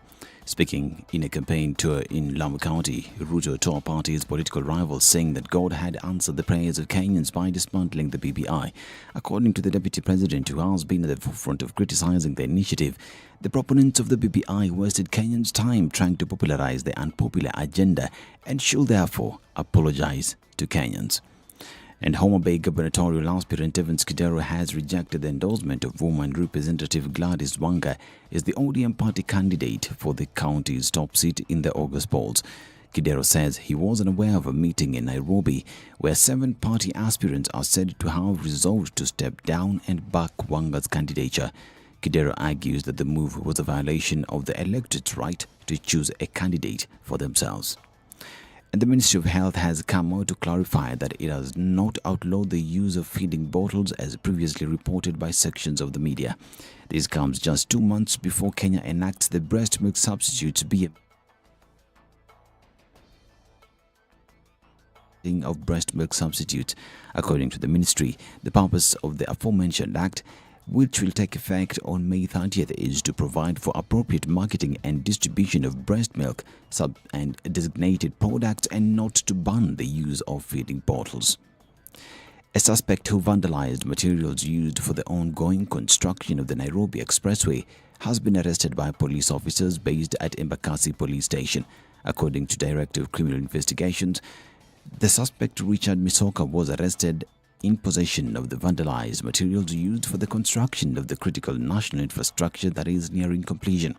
In a serious crime bordering on economic sabotage, 11 boxes of greenery landscaping materials used for planting flowers, assorted vandalized aluminium bars, vandalized metal angle lines, and sacks containing vandalized metal interlocking screws for guardrails were recovered from the suspect in the dusk operation. The suspect is currently in custody at Embakasi Police Station as detectives prepare appropriate charges against him. DCI is appealing to members of the public to report any cases of vandalism of critical national infrastructure. You can report in the anonymous toll-free number 0800 722 203. Now, Kenya's month-on-month inflation rate has risen to 5.56% in March from 5.08% recorded in February 2022, owing to increases in food and fuel prices. Latest data published by the Kenya National Bureau of Statistics indicate that during the month, retail prices of essential commodities such as cooking oil, wheat flour, fuel, and cooking gas shot up sharply despite the cost of electricity remaining unchanged. The average price of a 2 kg wheat flour increased 4.47% between February and March to stand at 151 shillings and 43 cents from 144 shillings and 95 cents, signaling the rising costs of living that Kenyans are facing. Now, Kenya and the United Kingdom are planning to fly 13 African elephants from the UK to Moluganje Elephant Sanctuary in Kwale County. The 13 elephants, weighing 25 tons in total, will be flown more than 7,000 kilometers across the globe to their ancestral sanctuary in Moluganje Elephant Sanctuary for rewilding. Each elephant will be transported in an individual container customized to their needs, and vets will be on hand throughout the flight. Rewilding is a progressive approach to conservation. It's about letting nature take care of itself, enabling nature processes to shape land and sea, repair damaged ecosystem, and restore degraded landscapes. Rewilding aims to restore ecosystems to a natural state and often involves the reintroduction of native animals.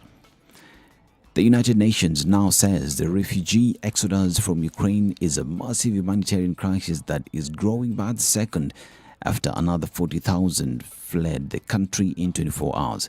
The flow of people fleeing across the western borders to escape the Russian assault on Ukraine has settled at around 40,000 a day over the past week.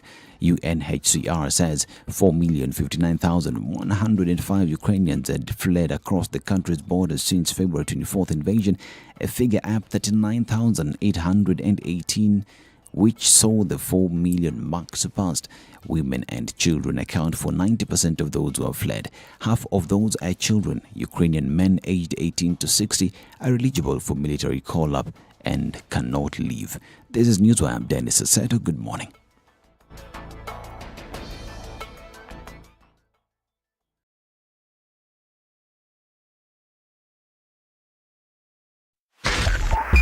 .5 Spice FM, Kisumu.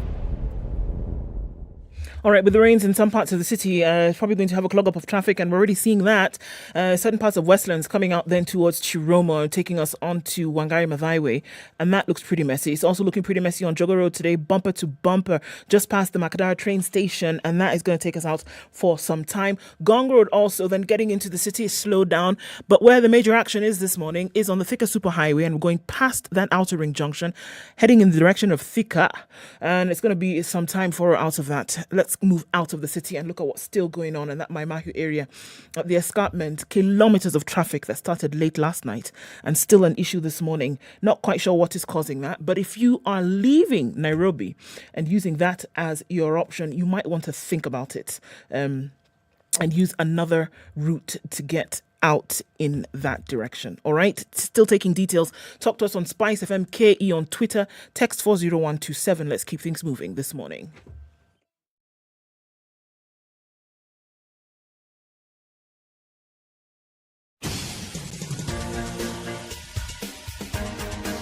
This is the Situation Room, the home of hard-hitting political commentary and penetrating insights about the state of the nation. This is a talk radio experience like no other. The Situation Room, a place for hard truths, debates, and elevated conversations. The Situation Room, witty, political, engaging, deep, controversial. In the room, we have C.T. Muga, researcher, academic, seasoned political observer, a fountain of wisdom in these politically uncertain times. Ndu Okoh, Nigerian by birth, Kenyan by choice, communications expert, Pan-Africanist, a truth seeker and believer in people power, and Eric Latiff, agent provocateur, the man in the chair, seasoned journalist, news hound, a man who believes in punching up, not down. It is 8 minutes after 8.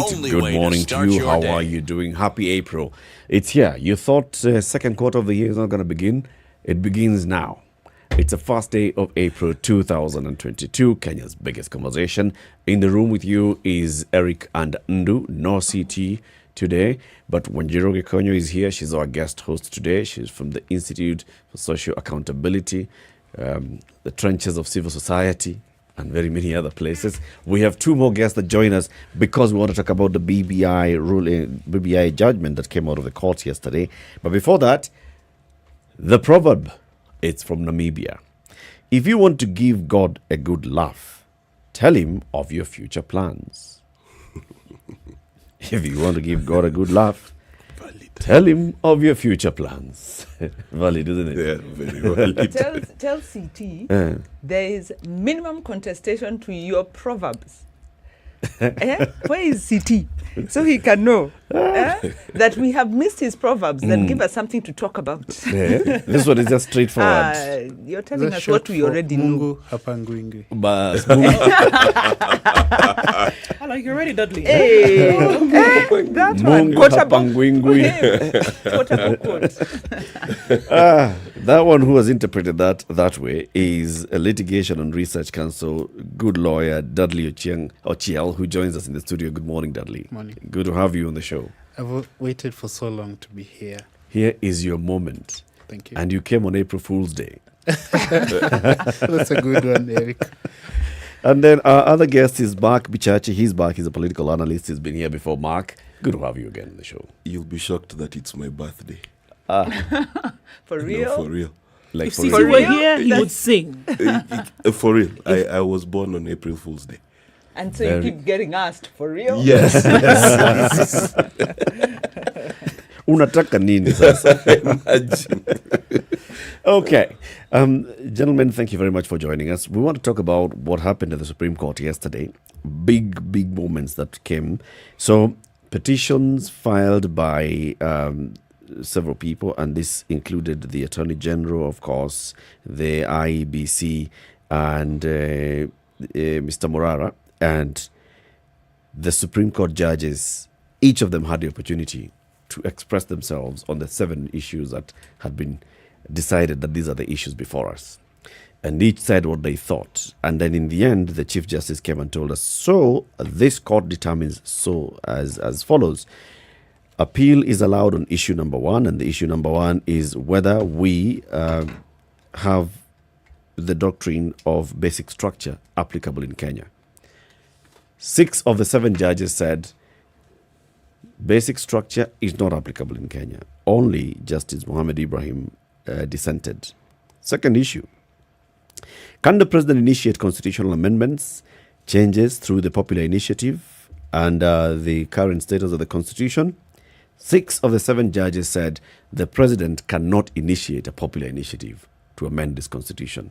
Justice Njoki Ndongo dissented. Did the president initiate the amendment process in issue? 5 of the 7 said the president initiated. Only Justice Njoki Ndongo and Justice Isaac Lenaola said Uhuru Kenyatta, the president, did not initiate what we have before us, the BBI. The other matter is, was that unconstitutional or not? And they said, well, it was unconstitutional, apart from Justice Njoki Ndongo and Justice Isaac Lenaola. Now, the other matter was whether the second schedule of the amendment bill, and that is where we had the 70 new constituencies being already mapped out, was constitutional. All of them said absolutely not. The other matter, can a civil litigation be taken to court before about the president? No. And such other matters. So, all in all, the petitioners went to court and they got 5 out of the 7 issues in their favor. 2 out of the 7 issues not in their favor. That means that the people who had won in the High Court and the Court of Appeal got 5 out of the issues not in favor. Now, we know what you were going to say, Wanjiro, because you've already told us, and we'll continue with that conversation throughout today. Dudley, you are in the Supreme Court. You canvassed these matters in the Supreme Court. What is your feeling of the judgment of the Supreme Court? I think that the Supreme Court did not take the matter seriously. You remember at the beginning of the hearings, we fought about time, and all parties were unanimous. For once, we agreed on something. At the Court of Appeal, Githu Muigai, professor, had said that we couldn't agree on anything. This is the first case he saw where parties could not agree on anything. For once at the Supreme Court, we agreed that the court was not giving us sufficient time.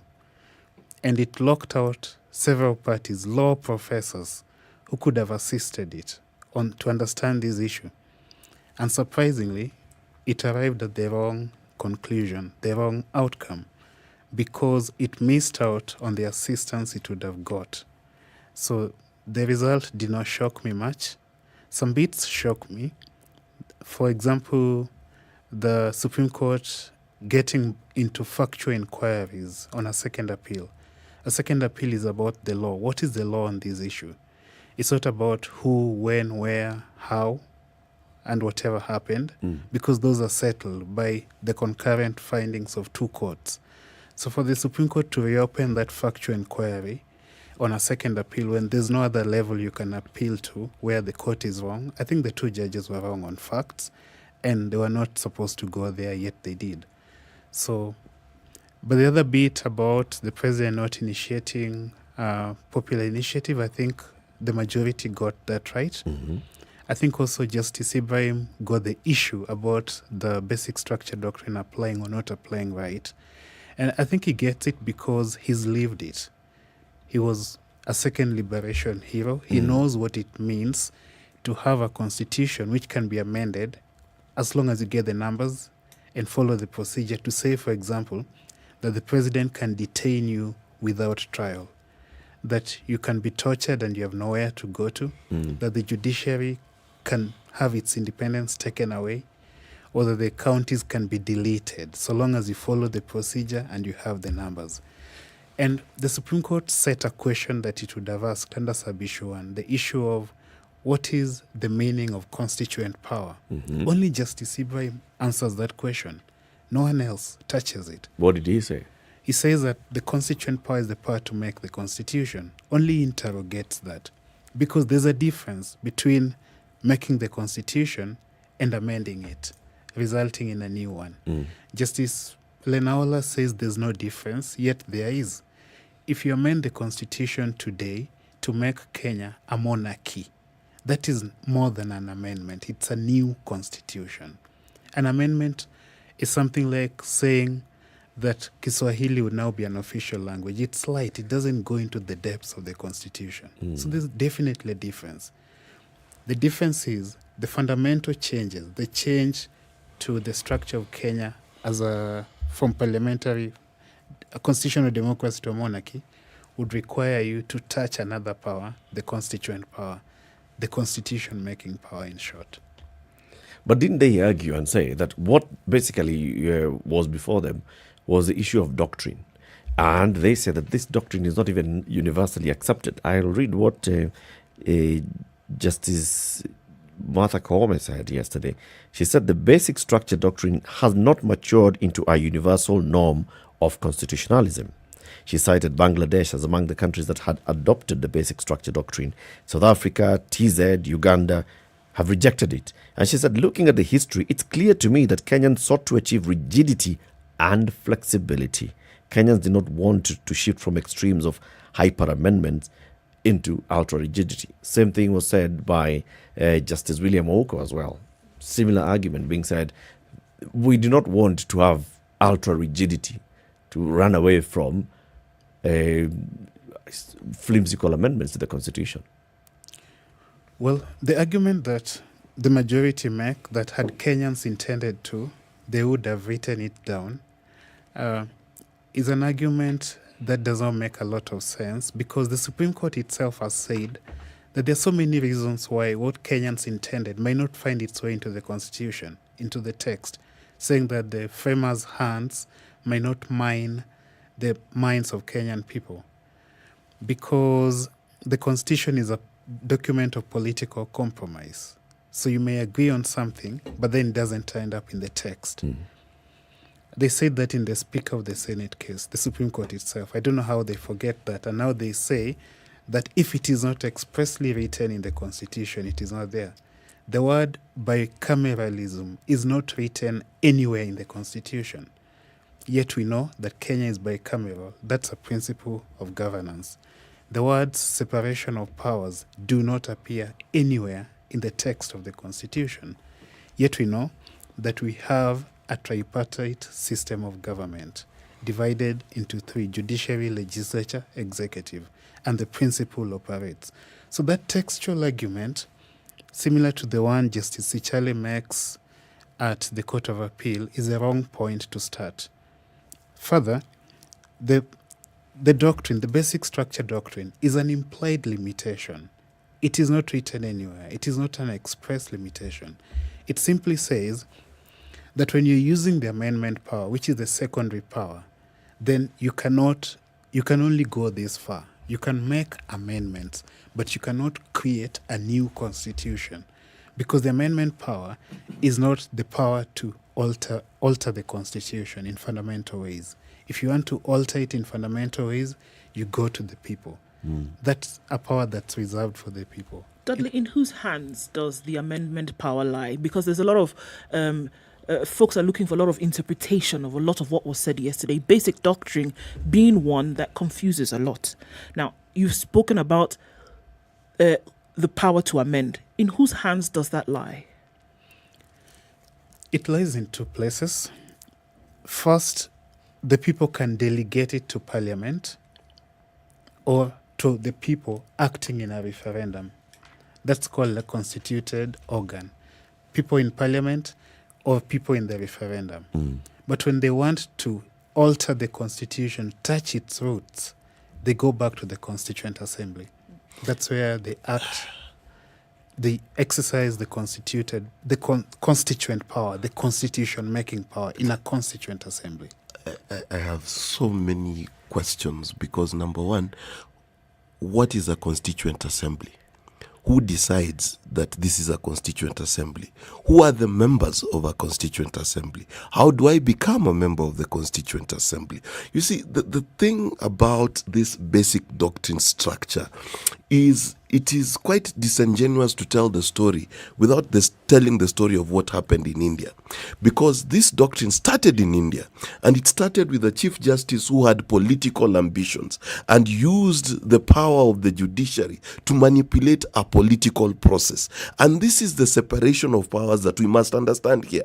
Constitution making and politics are one and the same thing. Why? Because when you say that the power to amend the Constitution and indeed throw away the entire Constitution remains with the people by the power of a referendum. If the people of Kenya decide today they're going to go the British way and they don't need a written down Constitution, then they have the power to do so. The Constitution does not in and of itself say that it is unamendable in any part, shape, way, or form. Because to say so is to give superiority to the Constitution above the people of Kenya. And that is where my problem begins. And we must tell these lawyers that were on one side or the other that the law and how the Supreme Court interprets matters, it cannot be wrong simply because it disagreed with you and right when it agrees with you.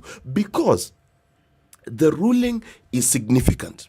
It is significant because it has clarified the process of constitution making in this country. That is a proper step and we give them congratulations. But to introduce things like Constituent Assembly, you tell me who here can quote an article of the Constitution, the law, or the imagination of the human mind as to what a Constituent Assembly is on any particular matter. In fact, number two, I will ask a question. We had a bill called Punguza Mzigo. Where was it written? Where was it proposed? It got 1 million signatures. It went through the county assemblies. Was that constituently assembled for it to be produced? But was it touching on the basic structure?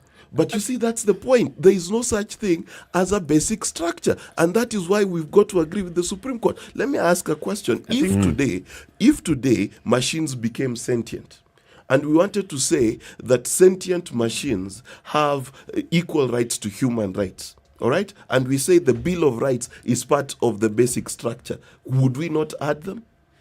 Let me answer that. First, what an argument. Justice, I was with you until you brought in the machines. And now I am back to my corner just trying to look at what are you saying? Basic structure. Maybe what we can said answer the is question. there's a foundation. There's a foundation to the Constitution, and that you should not doctor and mutilate the Constitution, which you may be able to do legally. Allow me to answer, because if you go too far, I won't be able to follow up and answer. No, you First, you contradict okay. Justice Mwilu when you say that there's nothing like basic structure. Justice Mwilu says the Constitution has a basic structure, but this basic structure doctrine does not apply. The basic structure doctrine is about the Constitution's basic structure. If you have a house and you have a tenant in that house, that tenant could swap the curtains, but they can't alter the roof. They can't, just wait, they can't make the roof They can't add a tiles. wall, a room. That's an improvement. They can't make it tiles from Mabati. They must come back to you. That's the way the constituent power works. I'm just answering Pole Pole. On your example, Pole Pole, let me just answer. Let him Kenyans finish. are not tenants. But Mark, Let me finish. Mark, let him finish. So the house, the landlord is the owner of the house. Those are Kenyans. Yes. The tenant is parliament. No. The tenant is parliament because Kenyans have delegated some power to them under Article 1(2). Now, the other issue, the other error you make, which is similar to the Supreme Court, is saying that this doctrine originated in India, Kesavananda, 1979. It didn't. Carl Schmitt was not Indian, he was German. He's the one who tells us, I quote fully, that the power to amend the Constitution is not the power to annihilate it. You need to go back to the constituent power to alter the Constitution in a fundamental way. Hans Kelsen, who tells us that it is desirable to give the Constitution a more stable character because it is the grand norm. It is the law of all laws. Was German, is not Indian. So starting from India is starting from the wrong point, and that is a fundamental error that the Supreme Court makes. I wish the Supreme Court gave this matter sufficient time. It's a matter that needs one to come with a mind open to persuasion. Dudley, the first question that Mark asked, what is a Constituent Assembly? The Is it Constituent, defined anywhere in our laws? yes, it is found in our laws. At the Court of Appeal and the Supreme Court, Professor Migai, my friend, argued that the Constitution was made by political elites. There was no Constituent Assembly anywhere. But go back in your history and think about 2002.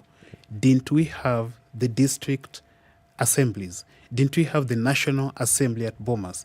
That is what we call a Constituent Assembly, because this assembly was elected and went out to the people to gather views. That is what a Constituent Assembly looks like. We are not talking about a strange animal. It's an assembly of the people meeting to discuss from a clean slate what are the kind of changes that we want to our Constitution. Then those views are gathered. Okay. Contrast that with what happened recently. We had 9 agenda items, that just came down to us, and then you are told discuss these. That's the difference. 2002, we began from what is now popularly called bottom-up. A wrong example, maybe. But we went to the people, asked them Yashpal guy collected views from the people directly from the and people. then condensed them Dudley, into assist issues. us, assist us. Where have we seen constituent assemblies work in constitution? Here in Kenya, In 2002. Constitution 2002. amendments and change.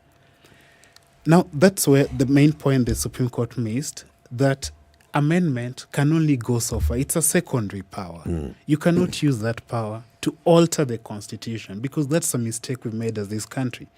1966, we used amendment power in Parliament to delete the counties. We had counties like we have now. We used the amendment power to allow the president to order detention without trial, to proscribe political parties. We use that amendment power to say that if you leave KANU, a political party which elected you to parliament, you lose your seat, targeting Jaramogi, for example. So the power to amend the Constitution is just a secondary power. It is not the power to make a new Constitution. What is the threshold? What is the threshold for this is amendment and this is overthrowing, not overthrowing, this is rewriting the Constitution? Now, that's another point the Supreme Court does not touch at all, because there's a difference. Amendment is consistent with the existing Constitution. It is within the Constitution. But the moment it goes above the Constitution, then it's unconstitutional. For example, just wait. For example, the creation of the Judicial Ombudsman. Because he gets to talk for hours. I just want to get a few things straight. You cannot say that amending the Constitution using the set out rules of the Constitution is unconstitutional. Let me just say one thing, and I'll give 2 examples. Number one, when you talk about 2002, we act as if the constitution-making process started in 2002. Let us remember, in IPPG, in 1992, when many of our MPs then, including Martha Karua, etc., were agitating for constitutional changes. So we cannot say that it originated purely from the people. Number two, the constitution that arose from 2002 in 2005 was voted down by the same people. There was a referendum in 2005 that it failed, the famous orange and banana referendum. Number two, we cannot stand here and pause as if this constitution-making process that now the judiciary, the Supreme Court has given us is somehow escaping the Kenyan people. The law is very clear that, number one, the threshold for public participation must be met. It is a constitutional norm. Number two, at the end of it all, there are certain protected clauses within the constitution that must be voted on, and a majority of Kenyans must agree and say that we want to change this. So, for example, let me take your most extreme example and say if we wanted to crown Mark Bichachi king of the republic, no, sorry, it won't be a republic, of the monarchy of Kenya. And the people of Kenya did a referendum fundamentally changing Kenya from a republic to a monarchy. How can we then turn around and say that the sovereign will of the people is wrong? But let me put it in religious terms, maybe we'll understand. God cannot be wrong because God is sovereign. If God today decides the sky is green, he cannot lie because his creative power will make the sky green. Therefore, sovereignty intends and says that the people in acting in their sovereign power cannot be wrong. Mark, what majority do you need? No, listen, if the constitution starts by saying the people of Kenya are sovereign. Right. What does sovereignty mean? Exactly. When they make a decision, they exercise their power directly, or in delegated form through the elected representative. But the moment they make a decision, listen. Guided by the Constitution. Guided by the Constitution, no, but the Constitution begins by saying, let's understand each other, okay? We are united on that. Let me just finish my thought in peace, okay? Our Constitution begins by saying the people of Kenya are sovereign. They are. What does sovereignty mean? It means that the people of Kenya are above the Constitution. Yep. Acting as a constituent assembly. Listen, the people of Kenya are above the Constitution. If the people of Kenya, acting in a referendum, vote to say that we are on Russia's side or in the Ukraine war, the people of Kenya, in as far as Kenya is concerned, are right. The sovereign will of the people of Kenya, so expressed, that is not cannot be unconstitutional. Mark. It's not in contention. Even though I have a problem with Mark's wording. I have a problem with the wording. To say that the people are above the Constitution is to misrepresent that the Constitution derives its power from the people. It's different. It derives its power from the people. Yes. So who's above? No. The power we are giver still or the power subject. receiver? We are still the people are still subject to the Constitution. So I agree with you in principle, but the wording is wrong because you're implying. Before we shift from that point, Mark, please, Mark, is the referendum a process within or outside the Constitution? It's within the Constitution. Within the Constitution. Meaning the referendum cannot go against the Constitution, either in process or in substance. But you see, let me explain what I'm saying. Let me explain what I'm saying. When the people stand above the Constitution, they can touch any bit of it. Yes, which is what the Supreme Court When they're acting in a referendum, they're acting within the Constitution. Yeah. The moment they step outside the Constitution in any direction, that step is unconstitutional. Yeah. Because anything done contrary to the Constitution is unconstitutional. Let us understand. Second point. Second point. What majority do you need to pass a referendum? 50% plus one vote. Suppose 5% of the registered voters turn up to vote. 50% of that would be about 2.5%. 2.5%, you cannot say that is a clear will of the majority of Kenyans. No, referendum, Dudley. I want us to go to a break, but referendum, Dudley, is not only on that ballot day. The journey to a referendum is also defined by the Constitution. Yeah. And it goes through 47 county assemblies. At least half of those county assemblies must agree. Parliament must agree. So by the time, even if we had the 50 people coming out to vote, there has been a journey. And there is a public participation throughout. And there's a choice of the Kenyan, who is sovereign, to turn up to vote or not. You know what's shocking? The Supreme Court tells us that these 4 sequential steps are inapplicable. These 4 steps include public participation. Okay, let's take a break. Civic education and a referendum. Let's take a break. It's 26 minutes to 9. We are talking about the judgment of the Supreme Court yesterday. One of the lawyers who was arguing before the Supreme Court, who has argued this matter of the BBI from the High Court to the Court of Appeal to the Supreme Court, Dudley Ochieng, is with us in the studio. He says, in his opinion, the Supreme Court missed the point. Wanjiru Gekonyo is our guest host today. She is one of the people who have been petitioning on this particular matter of the doctrine of the basic structure of the Constitution. Mark Bichachi is a political analyst. He's also here in the studio. We are live on KTN Home, SpiceFM. We are also online. We'll be back shortly.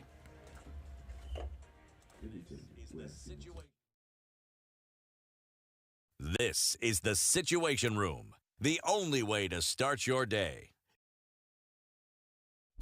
Classic soul, R&B, smooth jazz, neo soul, and nostalgic ballads. Make some noise. Yeah. You're listening to Spice FM. The group of leaders we are having now, these are just like the polymers. The chemical composition is the same. Are you corruptible? Hopefully not. And maybe that's part of the problem. People who have done about 300 speeches and they are not saying anything. What makes you think that they will come in with something really dramatic? Don't miss out on the latest from Kenya's biggest conversation. SMS TSR to 22840.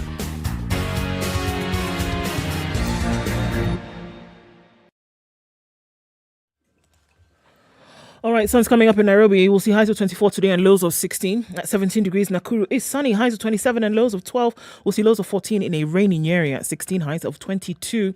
26 will be the high in Eldoret, where it's sunny at 16. I'm looking at light rain in parts of Mombasa at 28. Highs of 32 and lows of 26 today. While we'll see highs of 33 and lows of 27 in Malindi. It's sunny at 23 in Kisumu. Highs of 30 and lows of 19. While Kakamega is mostly sunny at 21. Highs of 32 and lows of 16. Kampala sunny at 24, highs of 29 today, while it's mostly sunny in Dar es Salaam at 25. We'll see highs of 31 and lows of 24. Joburg sunny at 16, highs of 24 and lows of 14. Mostly clear conditions in Lagos at 27. Highs of 33 today, and we'll also see highs of 33 in a mostly cloudy Kinshasa at 24.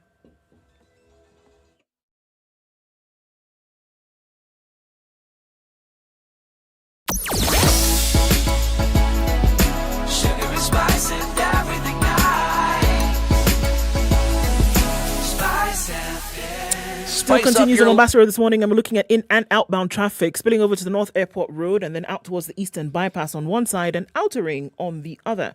Not too bad though, going out towards the Thika Superhighway from that direction. We're looking at that Industrial Area Square.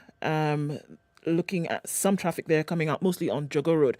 All right, it's piled up on Chiromo and then going towards the Wangari Maathai Way. That slows down a little bit, and Thika Superhighway is still hot and heavy. Concentration is outside of the city today. We're looking at those kilometers of traffic heading towards the Mai Mahiu escarpment. That's been there for hours on end and still yet to be sorted. Let's keep an eye on that. Let us know what is happening now. If you're heading in that direction, you might want to rethink it and use another route. Let's talk on Spice FM KE on Twitter. Text 40127.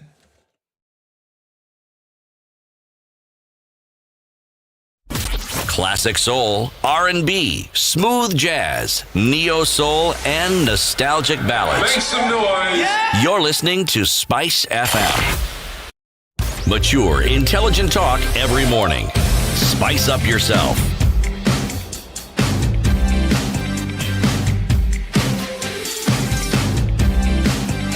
Mornings done right.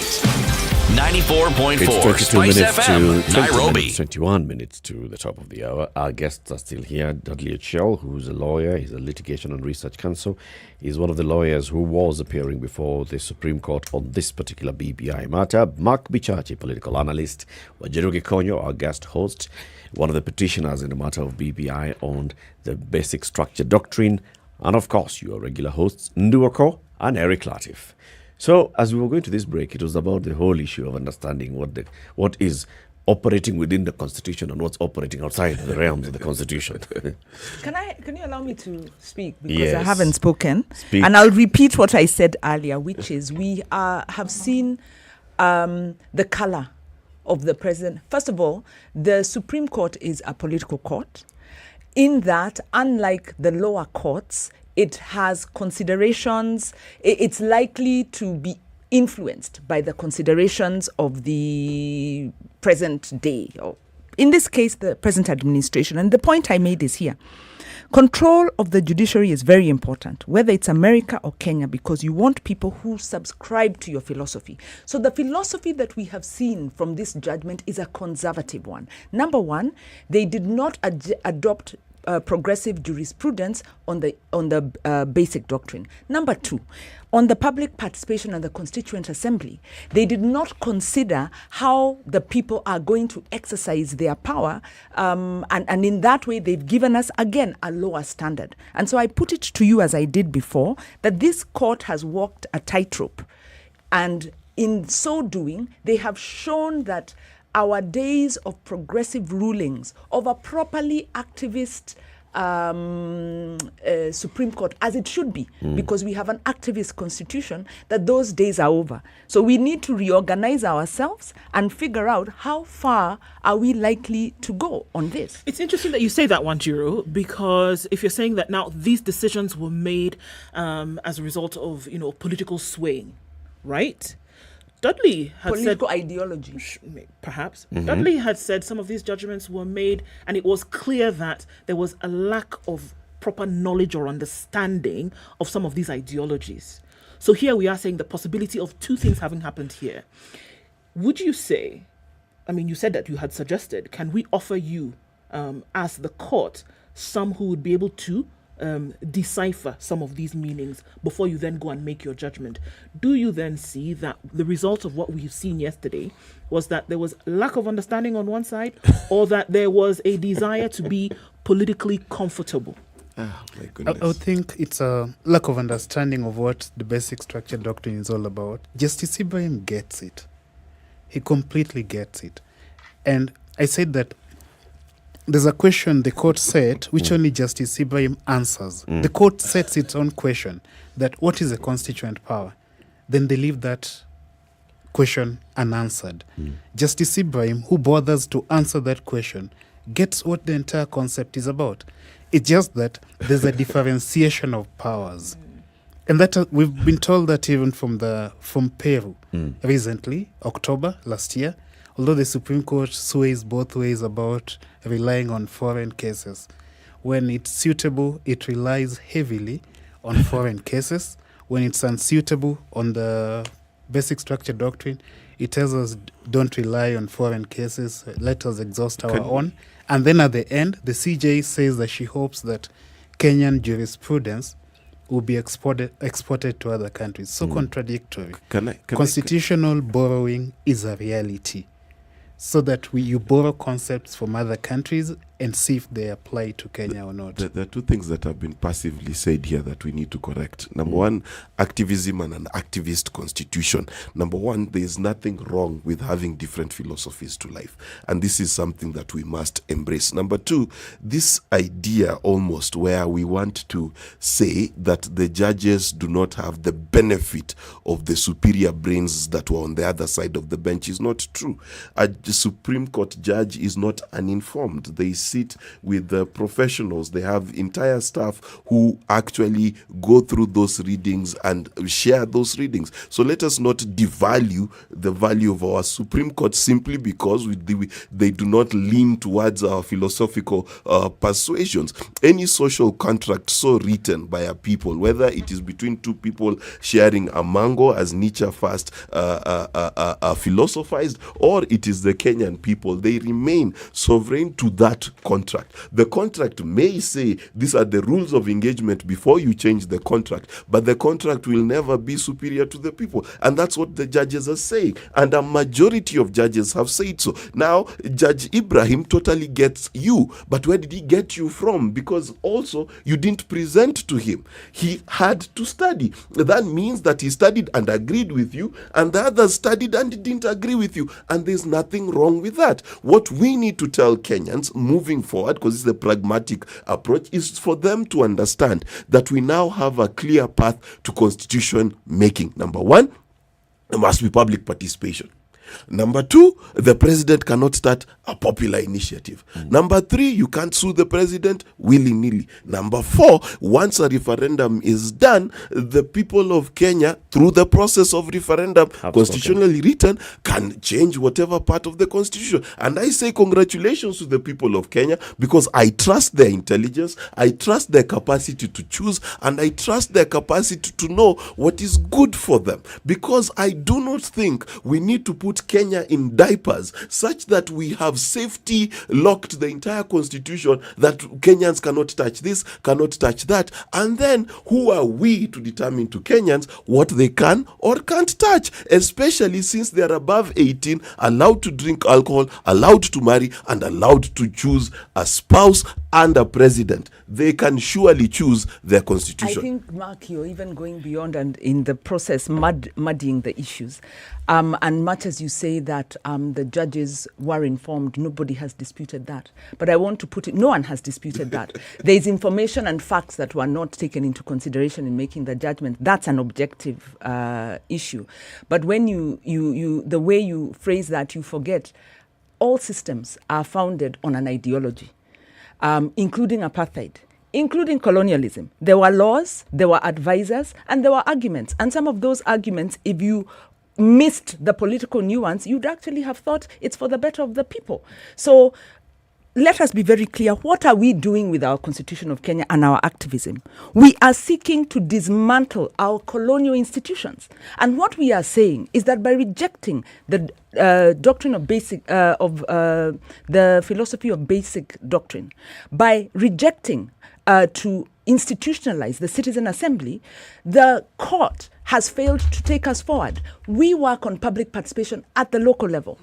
We know how difficult it is to organize Kenyans in a country where the political elite have dismantled the institutions for citizens to organize. So I put it to you, there are no frameworks for citizens to organize themselves because citizen institutions were infiltrated, whether it's the farmers' associations, whether it's the unions, whether it is the institutions at the local level. So the Constituent Assembly has been used in Switzerland, has been used informally in the UK, in other European countries, where they say the democratic system is lacking a space for citizens to consensually come together and frame issues in an objective manner that helps the country.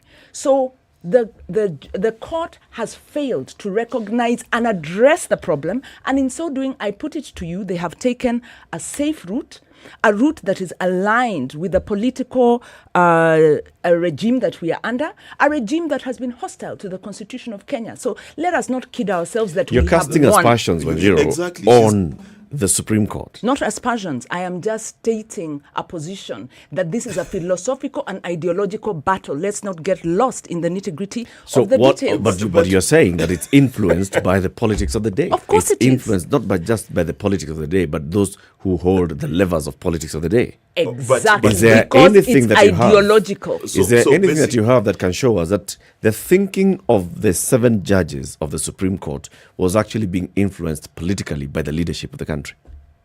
Anything at all? That would be different from how the Court of Appeal acted and how the High Court acted. Yes. What? they lack and I thought I just said that, so that's why I'm taken aback. Do you want me to repeat what I just said? This is a philosophical, ideological question about what jurisprudence do we adopt. Okay. Constituent assemblies, in ruling where we evidently had an abuse of the process or an attempted abuse at the process, and well done to the Supreme Court on this decision on their judgment. But they then failed to secure the Constituent Assembly, the four-step process. Okay. Why the four-step process? Because we want to give life to the Constitution. The Constitution is a living document, so it can be amended. Yeah. And they've given rules around where it can be amended. Yeah. But also it's implemented by laws and by people and by institutions. Yeah. So what the High Court and the Court of Appeal had sought to do was to give guidance on the implementation of the public participation, the level of public participation. Wajiro, I hear you, and I understand you, and I'm in agreement. Did not meet the threshold. With that, I understand you, I'm in agreement. And also, you've said this is a philosophical and an ideological issue. So the Supreme Court has sat and looked at it philosophically and ideologically and come up with its own determination. A conservative one, more aligned to the ruling. What I am questioning is that interpretation of it to say that they have gone a certain direction to appease the leadership, the political leadership of the day. That's what I'm wondering. So what do you have to show that shows the High Court in their judgment, the judges of the Court of Appeal in their judgment were completely, ignoring the politics of the day, but the Supreme Court was listening to what the political leaders are saying? Eric, did you hear the Supreme Court describe the handshake as a thing of wisdom? Yes. And pragmatism. They came at it with such high praise. Yes. But let me go back to something Mark has said. Two things, in fact. Mark, the IPPG of 1997 gave us the Constitution of Kenya Review Act of 1997. So the 2002 process was carried out under the 1997 IPPG Act. So there's no distinction there, really. You remember there was a long delay in appointing commissioners until Yash. There was a distinction. I said where it started. Yeah, it starts in 1997. And it starts with politicians. Yes. That's all but I was through saying. an act of parliament. Because what I'm saying is... But the issues... It started with civil society, then the politicians. But that is not the issue. That's my point. As in where it starts and how it engages the people is where we are debating. And my point is this, that for as long as, listen, if Mark Bichachi is a private citizen, he comes up with an idea that a million other Kenyans agree with, and 24 county assemblies agree with, it shall pass. If a politician... Without bribing them with car loans, you mean? Let me give you an example, Mark. You come up with an idea. You come up with an idea saying that people named Eric Latiff are stubborn, and they're stopping the development of Kenya. We need to export them. Everyone named Eric Latiff to Sudan or to another country. Can you take that idea to the referendum and get sufficient numbers and pass it? Or if you get sufficient numbers and follow the process, can that idea pass? Pass in terms of a referendum? Yes. But listen, in terms of how people can vote, yes, of course it can. It depends on how you convince the people. People vote on it, and you get numbers, and it passes. Yes. Yep. Can that idea form part of our constitutional law is the question I'm asking you. Now, here's the thing. In other words, you're mixing law with philosophy. So let me answer. Law is philosophy. No, let me answer, okay? In terms of the moralistic question and the moral quandary you're trying to put me into. I'm talking about legal. No, see, let me finish. Not moral. It is moral legal. Whether we are going to export an entire human being. This is equal to the yellow tag that the Jews were given. Exactly. Which is inconsistent with the Constitution, even if legally passed. The point is, it may be legally passed. Now you want to answer? Okay, answer. But if it's exactly, the point, Mark. And I think Mark has agreed. What have I agreed to? You've let us answer. The answer is no. We are telling you. The point is, we are telling you morally. Let me finish. We're not talking about morally. It would be wrong. Legally. For as long as it does not contradict another part of the Constitution, it would stick. The point you made was that as long as you follow the procedure and get the numbers, you can pass anything. Yes. So I've just asked you, can you legislate genocide through a referendum? No. There's nothing in the Constitution. In fact, the word genocide is not in the Constitution. Yes. But there's an implied limit to that power. That limit is a moral limit. It's not It's no. Listen, let's be clear. Wow. Let's be clear. It is not a limit that is real. It is moral. Listen, if, for example, today we wanted to talk about abortion. Why not? Let's bring it closer home. That's a very emotive. You see, stick to genocide. The example that we are using. So we are all on the same example. So we understand. Okay, so tuelewane. Right?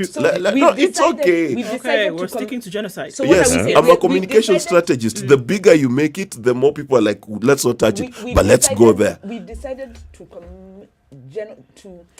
pass a genocidal. We want to destroy a certain section of Kenya. Yes, and you have sufficient numbers and you follow the procedure. Okay, now let's ask ourselves. Passes. It passes, right? Will it be actioned? Is it constitutional? Yes. The point we're asking, is it constitutional? Yes. But then, under the doctrine, the philosophy of basic doctrine, it's not, because it conflicts with the basic tenets of the Constitution, but whether is the passed action that legally you're or not. is the action that you're seeking to do? Are you seeking to amend the Constitution in that Yes. case, or are you seeking to rewrite the You Constitution? want to amend the Constitution. Which part of the Constitution would we be seeking to Let's amend say currently? the preamble chapter 1, where the part found in Kenya, saying that Kenya will exclude the people named Eric Latiff because wanasumbua. Yeah, no, here's the thing. Mark, Don't take it is your personal. answer that if Listen. you follow the procedure and you get the numbers, you can take that to a referendum and it will pass and to be unconstitutional? Because the Constitution already says that all people, regardless of 1, 2, 3, it goes against. It becomes unconstitutional because you're fiddling with the basic remember, structure. please understand one thing. Ndio tuelewane vizuri.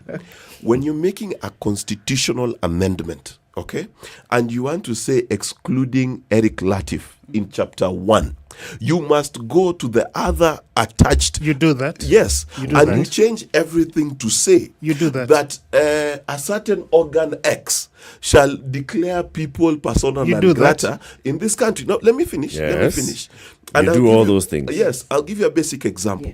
There is the right to freedom of movement, for example. Correct? Do all of that, Mark. Right? No, I want to, let me just finish my example. Same example. And we have You're derailing a your own self judiciary- and blaming us. No, there's a judiciary. There's a judiciary that we've given All of power that is to take away available. your freedom of movement. What I'm simply saying is this: that for as long as the proper constitution follow all making those process steps is done and the constitution says so, And the then Kenyans what- have voted and said Yes. yes, it is fine. Can I say where I agree with Mark?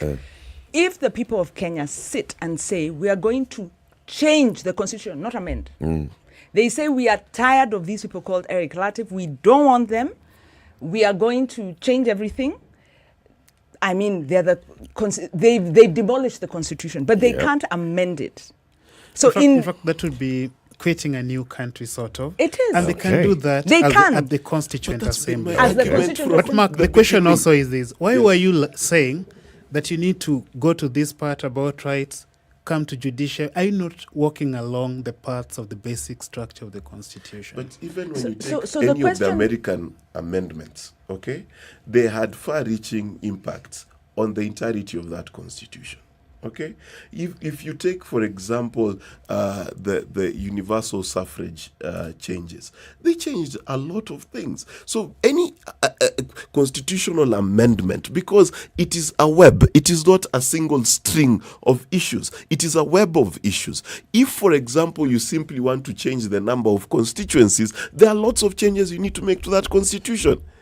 But there's a difference between amending and overturning. So if Kenyans decide they no longer want a democratic constitution based on principles of inclusion and decide this is not the country we are, they can do they that. can do that. Exactly. It's So undesirable, if they- but they can do that. But not through an amendment where they tinker and achieve an end that's in but conflict here's with the the question. Constitution. I've been asking. So, what is the threshold? That's- At what that's point the does this? basic doctrine. No, at what point does this become an amendment, and at what point does this become Annihilation. writing? The answer Because is you can this. copy 90% of the old constitution and put it into a new document and call it Constitution of Kenya 2025. Yes. The answer is this. The Court of Appeal and the High Court told us that it's determined on a case-by-case basis. And the reason is this. No two amendments are ever the same. The 14th Amendment... Who's to determine? The judiciary, the 14th Amendment that made Swahili the only language in the National Assembly around 1969 was not the same as the 7th Amendment, which gave the president the power to order detention without trial. One touches the basic structure of the Constitution, the other is light. A change of language in Parliament is a really light constitutional change. The abolition of freedoms, the abrogation of those rights is a deep change. So it's for the judiciary to determine on a case-by-case basis. Case-by-case. And the judiciary can only determine that once the proposal has been made. Okay. Once the political class proposes an amendment, then the judiciary looks at it. That's also we get from scholars, but the Supreme Court tells us that that process is not clear. In other words, Dudley, thank you very much for joining us. Dudley is Litigation and Research Counsel. He's been with us since the top of the hour. He's been one of the people who've been in court at the High Court, the Court of Appeal, and the Supreme Court on this BBI matter. The conversations continue in the next hour. We are joined by Priscilla Nyokabi, former woman rep for Nyeri County, on this particular one. Good morning, 9 a.m.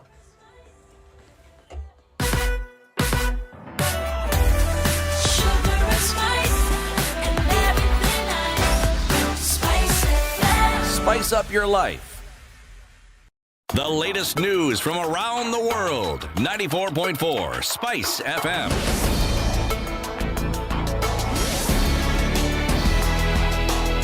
This is News Round. Kenya hosted over 70 stakeholders across 21 countries at the Humanitarian Peace Support School in Embakasi for a conference on countering improvised explosive devices. The conference, which is in its fourth edition, was graced by UK's Defence Attaché to Kenya, Brigadier Ronnie Westerman, US Embassy Counter-Terrorism Coordinator Mark Jackson, and KDF Engineer Brigade Commander Swale Saidi. It sought to better IED containment coordination across the continent. IEDs, Brigadier Westerman said, are notably used by terrorist groups such as Al-Shabaab to counter advances from defense forces that are fighting the militia group as part of the African Union mission in Somalia, AMISOM. Parents at Kapchasir Primary School are demanding answers following poor KCPE results posted in the 2021 exams. The parents and teachers are trading blames on who should carry the burden. According to parents, the performance is a continuation of a streak of poor results over the years. They are accusing the teachers of laxity and absenteeism. Teachers, on the other hand, are accusing parents of lack of support and carefree attitude towards their children. The head teacher has also complained of high indiscipline cases among his pupils. Police in Baringa County have launched investigations into alleged examination malpractice after a student who was nabbed with examination materials scaled and jumped over the school fence. The KCSE candidate from Radat Secondary School is said to have raised suspicions among the police officers stationed at the examination center after he was seen jumping over the school wall while dressed in civilian clothes. According to the Directorate of Criminal Investigations, the student was discovered with two other unknown people who then fled after being ambushed, leaving behind a mobile phone containing copies of examination papers. And a Nairobi court has issued warrants of arrest against Edward and Paul Ndishu for failing to appear in court without providing reasons. The Ndishu twins were charged with assault and malicious damage over a case involving sisters Cheryl and Stephanie Murgor in October 2021. Paul is accused of assaulting Cheryl Murgor, Stephanie Murgor, and Chelima Murgor, while Edward is charged with assaulting Samuel Ramdas and causing them actual bodily harm. The twins are charged jointly with malicious damage of side mirrors of Ramdas' motor vehicle worth 87,000 shillings. The two committed the offences on the night of October 16th and 17th, 2021. Only one twin, Paul, appeared in court last week and took a plea where he denied the charges. He was released on a cash bail of 100,000 shillings with an alternative bond of 100,000 shillings with a surety of a similar amount. His brother Edward was not in court as he was denied permission to be absent from work. Now, 3 robbery suspects have been arrested following a robbery incident along Mombasa Road. The 3 reportedly robbed passengers in a matatu of their mobile phones and other valuables at 2 a.m. this morning. The 3, Vincent Tobongo, Edward Kimani and Mohammed Idin Dote, were arrested by a contingent of officers on patrol at the Nyeri station roundabout. According to the Directorate of Criminal Investigations, the 3 would pose as genuine matatu operators, sneak out PSV vehicles taken to garages for repairs, and use them to illegally ferry passengers at night before robbing them of their valuables.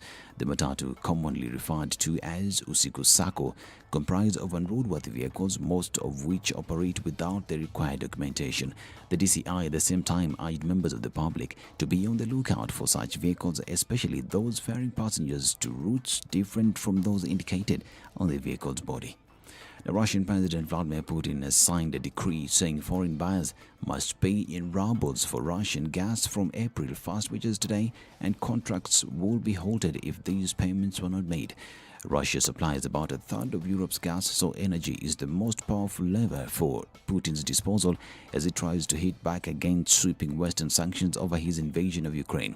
His decision to enforce ruble payments has boosted the Russian currency, which fell to historic lows after the February 24th invasion, but has since recovered. Western companies and governments have rejected the move as a breach of existing contracts which are set in euros or dollars. France economy minister said France and Germany were preparing for a possible scenario that Russian gas flows could be halted, something that would plunge Europe into a full-blown energy crisis. And Ukraine's President Volodymyr Zelensky has warned that Russia is consolidating and preparing powerful strikes in the country's east and south, including besieged Mariupol, where a new attempt will be made today to evacuate civilians from the devastated city. Over a month into Russia's invasion of its neighbor, Vladimir Putin's troops have devastated cities like Mariupol with shelling, killing at least 5,000 people in the port city alone. This is Newswire. Dennis Aseto. Good morning.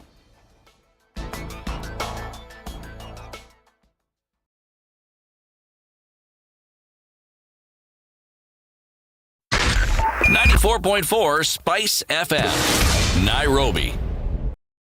Still continues at a few minutes after 9 o'clock, and really busy on Jogoo Road as you're heading out towards Kamkunji at the roundabout. Looking at Uhuru Highway as well. Look at all your roundabouts and you've got some traffic there. Guys, the major issue is what's happening on that escarpment this morning. A few kilometers out and actually many kilometers of traffic, and it's still really heavy. We're looking at now close to 12 hours of that traffic. Accident now is what we know had happened earlier, and to get that out of the way is an absolute mess. Okay, so if you're heading in that direction, you might want to use you want to use an alternate route, because otherwise you'll be stuck in that.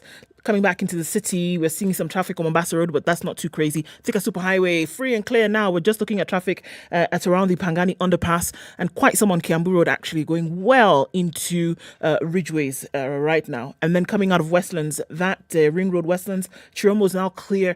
You should be all right. Let's take a look at about half an hour and see what it looks like, okay? SpiceFM KE on Twitter. Text 40127.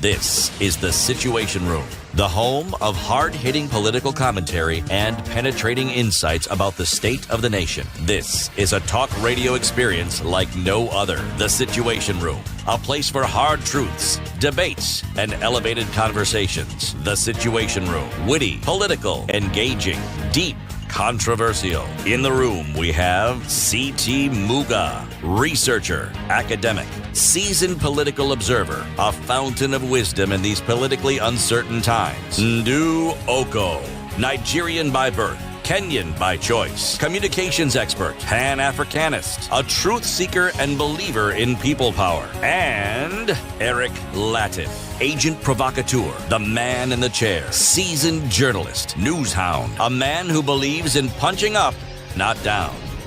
This is the Situation Room. This is Kenya's the biggest only conversation. way to We start go on your at 7 day. minutes after 9 on the first day of April 2022. We have new guests who will be joining us. We still have Wanjiru Gikonyo, who is from the Institute for Social Accountability, Mark Pichachi, who is a political analyst, will be joined by a former Nyeri woman rep, Priscilla Nyokabi, shortly. We'll also have on the line lawyer Kamotho Waiganjo, who was among the first people to start implementing this constitution, serving as a commissioner in the constitution, in the Commission for the Implementation of the Constitution. He'll be with us shortly. Let's begin with the day's proverb. Now, this one is from Namibia. If you want to give God a good laugh, tell him of your future plans. He looks at you, he just bursts out laughing. Imagine God laughing at you. Got this one. Surely. Hey, if you want to give God a good laugh, tell him of your future plans. So the conversation continues. And what's that headline in The Nation again today? So what it was is reggae is dead.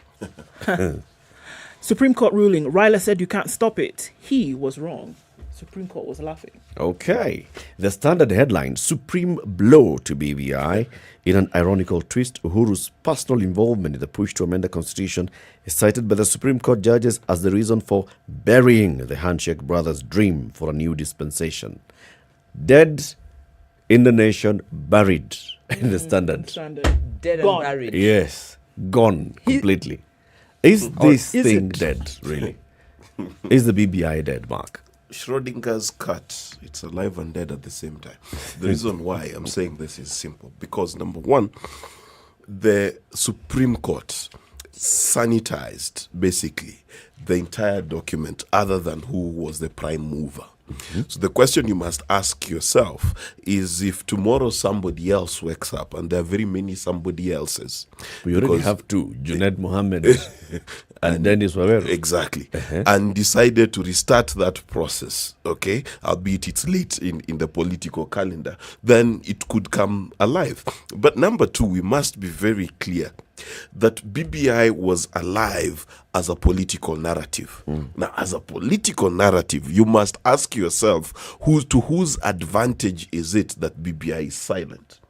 When BBI was alive, I will tell you that a certain political class had a field day because they had a bullseye for which to aim their darts.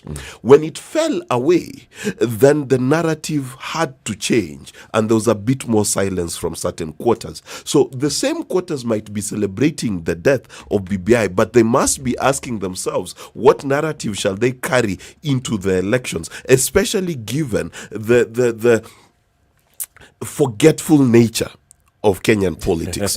So it is very critical. Mark, is BBI dead? I said, not? I answered, Schrodinger's cat. It's alive and dead. It is alive and dead at the same time? Yes. Many could also argue that in order for something to come back to life, it has to die at a certain point, right? You put a seed seed in the ground. Yes. It must die in order for it to then germinate and grow, right? Wanjiru, is it dead?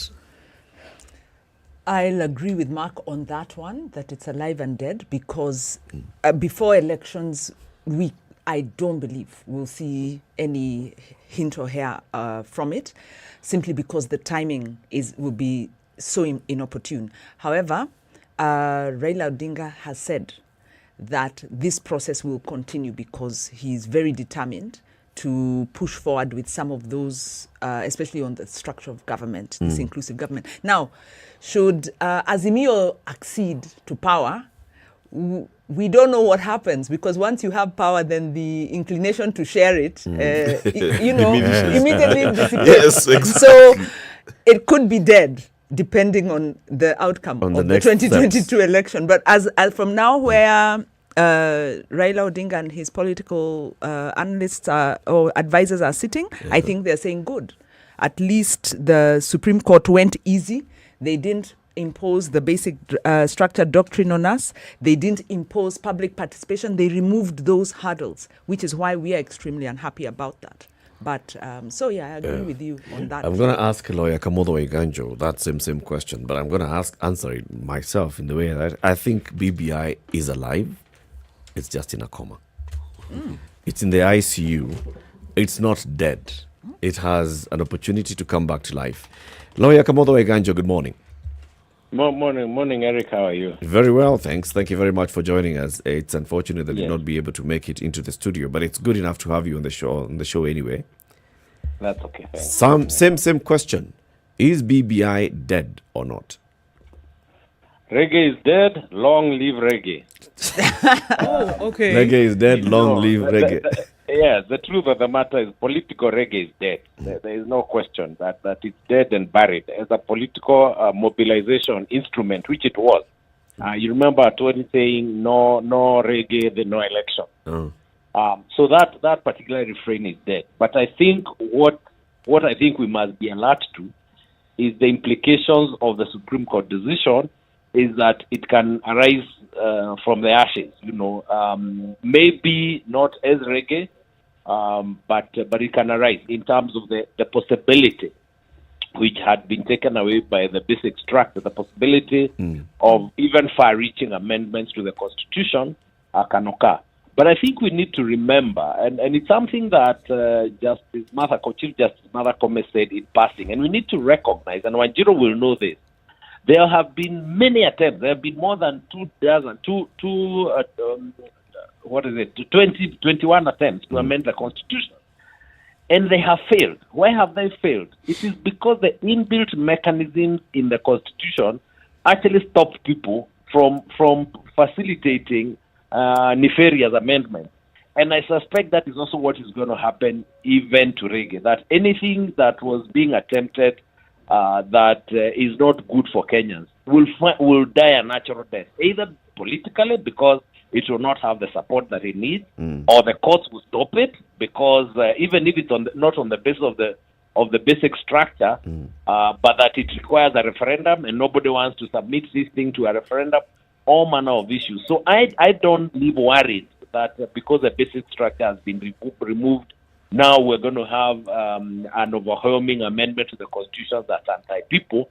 But the theory, at least in theory, it opens the possibility of reviving reggae. In practical terms, I think it's not going to be easy. And I'm not sure that we'll have the sort of groundswell for major amendments that we had this time when we have a new government in 2022. I doubt that you'll get that sort of coalition to maintain an amendment to the extent that was being sought. Maybe what we will do is have minimum amendments. For example, maybe increase money to counties. I think the political class will probably get together to expand the executive, maybe in a different form. But many of the amendments will probably die with the political reggae. Do you think that this presents another opportunity, Kamotho, for then the Constitution as it is to then be implemented? Because many have argued that, a majority of 2010 has not been implemented. And so here we are trying to make amendments to it. And then, so now that part has gone, do you think now there can be refocus then on implementing the several parts of the Constitution that could have gone ahead anyway? That has always been my position. That look, I myself believe there are certain amendments that were progressive. But I am also very aware that our problem in Kenya is not more law and more constitution. A lot of the problems we have is because even at a very basic level, we do not implement what we have. If we even we're talking about increasing money to 35% allocations to counties. But even the one we are giving today, that we are allocating today, it works out usually to about 20%. It is not related to the counties. So the solution is good to increase it constitutionally and put it to 35%. But even that which we have now, we're not implementing. If you look at the gender issue, for example, it's important that it be anchored in the Constitution. It would be ideal. But listen, even where we could easily do it by way of appointment, if we always complain about elections, how do we feel the gender quota in Parliament? But look at appointment. We do not even meet the threshold where they are competent, capable women. We do not appoint them.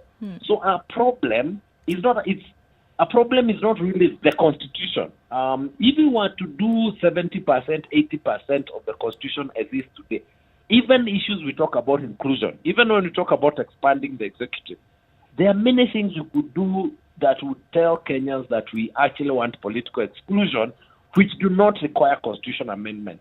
And again on this point, and that is where now one wonders about good faith. If you look at the content of the BBI report, it had statutory proposals, it had administrative proposals, and then it had constitutional amendments. What we have spent a lot of time on is BBI constitutional amendments. What happened to the proposals for administrative amendment? Tax breaks for young people, those things.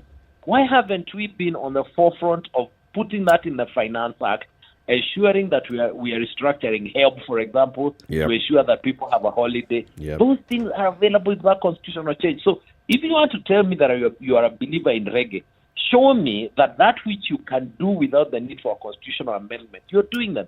If you're not doing them, but you're promising me that once you amend these, now I'll do them, I don't believe you. So I think we must, this allows an opportunity to actually ask the question, why are we, you people who are selling reggae, why are you not implementing the 20 things you could have implemented without the constitution?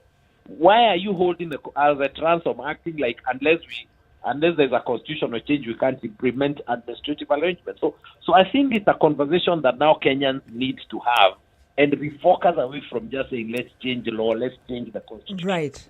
Yeah, Kamotho, like you said, and hi, it's good to have you on and to connect after a long time. We miss you on this side of issues. I hope you're doing well.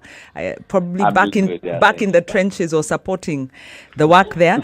Like you said, there have been many attempts to amend the Constitution, and the courts have been the bulwark, really, of the Constitution under a very hostile regime. We now, of course, have a reconstituted Supreme Court. What does this judgment say about the politics of the court, of the Supreme Court, especially when compared with the former? Okay, let me say this, and I think I actually worried when the Supreme Court decided to hear this matter before the election, because there was a very real risk that depending on the way the court made yesterday's decision, that the court would go into a very delicate process called resolving the presidential petition tainted, And I think it was important for the court to present a decision that the political establishment was generally happy. And if you notice, even the owners of reggae have not lambasted the Supreme Court. Even them, they have circulated to. Also because the judgment was well reasoned. Even when one agrees with it, it was a fairly mature judgment. So also in terms of content, it sort of talked to everybody's critical issues. It gave on the one hand and took away the other. It gave back the president's immunity. It affirmed the public participation, but it took away basic structure. It said the president cannot run a popular initiative. So everybody had something to go home with. That, in terms of the politics of the court going into a presidential petition, was very, very important. Don't forget, Wanjiro, that in 2007, court's refrain was this court is already compromised. Martha Koome, I think, was determined not to have that allegation. And if that means let the process of amendment of the Constitution come after the election, it's good for the court. So that's the politics of the court, at least in the immediacy. But the other dynamic about the court is that, if you notice, it was a lot more of a collegial court. You sense that even if there were disagreements between the court appeared like it had caucused together, which is good for a Supreme Court because it's a collegial court, and it's meant, even when it has differences in opinion, to still be working together as an institution. I think the danger for the court is to ensure that even as it gives pragmatic decisions, to still improve, to keep improving our jurisprudence. And I say this because if you look at the difference in terms of intellectual rigor between the High Court, leave out the Court of Appeal, between the High Court and the Supreme Court, the intellectual rigor at the High Court was much higher. In terms of the reasoning behind even something like basic structure, it was intellectually very sound. So one hoped that even as the Supreme Court is being pragmatic, that it would also have the same level of intellectual rigor as the lead court jurisprudentially. So that, for me, that was one. And my final point on that would be that There are also some areas that the court was, it was unfortunate that they didn't process some of the implications of their decision. This decision about the popular initiative and the president makes sense when one considers that the presidency in Africa is a very, very strong institution. And the danger of constitutional reform, bad constitutional change has always been about the executive. So you need to shield the process from the president. But I think we need to ask ourselves how realistic that is, especially if we are a presidential system where the president doesn't have control or even involvement in parliament. The final issue I wish they had spent time on is the last issue which they all escaped. You know, where they said, "Oh, this issue is remote," on whether you can have one question. I mean, you are the Supreme Court. This is all the issue, because you see, when we have a referendum next time, we shouldn't have to come back to you. I mean, the issue is before you. Resolve it. You know, and I found that some sort of I don't want to use the word laziness because they are my seniors. But the point is that they could have done a better job in putting that baby to sleep. I was very happy that even people like Justice Jokidongo refused to take that argument when it came to the question of the constituencies, the Schedule 2. Even though it was remote, they dealt with it. So I wish they had dealt with every issue, because you don't want to keep going back to court when these controversies arise. So our other guest joins us in the studio, and this is Priscilla Nyokabi, a former commissioner with the Gender Commission, former Nyeri woman rep, and former civil society activist as well. Incoming senator. Incoming senator. Forget the former. Of where? Of Nyeri. Same Nyeri. Nyeri, yes. Karibu sana. Asante. Karibu sana Senator mtarajiwa. Utatuachia kakitu. Hiyo ni Harambee. That's Harambee speak. Ndio tukupigie debe. Mtarajiwa just means dig into your pocket. You were following this process, the BBI process. And even when the secretariat was formed and all, you were also there. And you publicly advocated for the BBI. Now, the question that we are asking, after yesterday's judgment in the Supreme Court, is BBI dead or not? No, it's postponed. It's not dead. It got a lifeline yesterday with the basic structure, which actually means that 90% of the content survives. So for those of us who supported the BBI, we're very, very happy about that. The part about the money, the allocation, 35%, that survives. The expanded presidency, that survives. The 2/3 gender rule, which I was very keen on myself, survives. So only the 70 constituencies schedule was killed by the judgment. So 90% of the content is good. It just means that if you follow the process, and I like that they found public participation was done. So we don't have a problem of public participation. We just need to pick up the document, I think the other side of the election, tighten what they think was wrong, especially the 70 constituencies and the role of the IEBC, and get back on track. So I'm with Baba. Reggae has been postponed. And in fact, on that, and hi Priscilla, good to see you, and all the best. And good, former civil society, yes. Present, yes.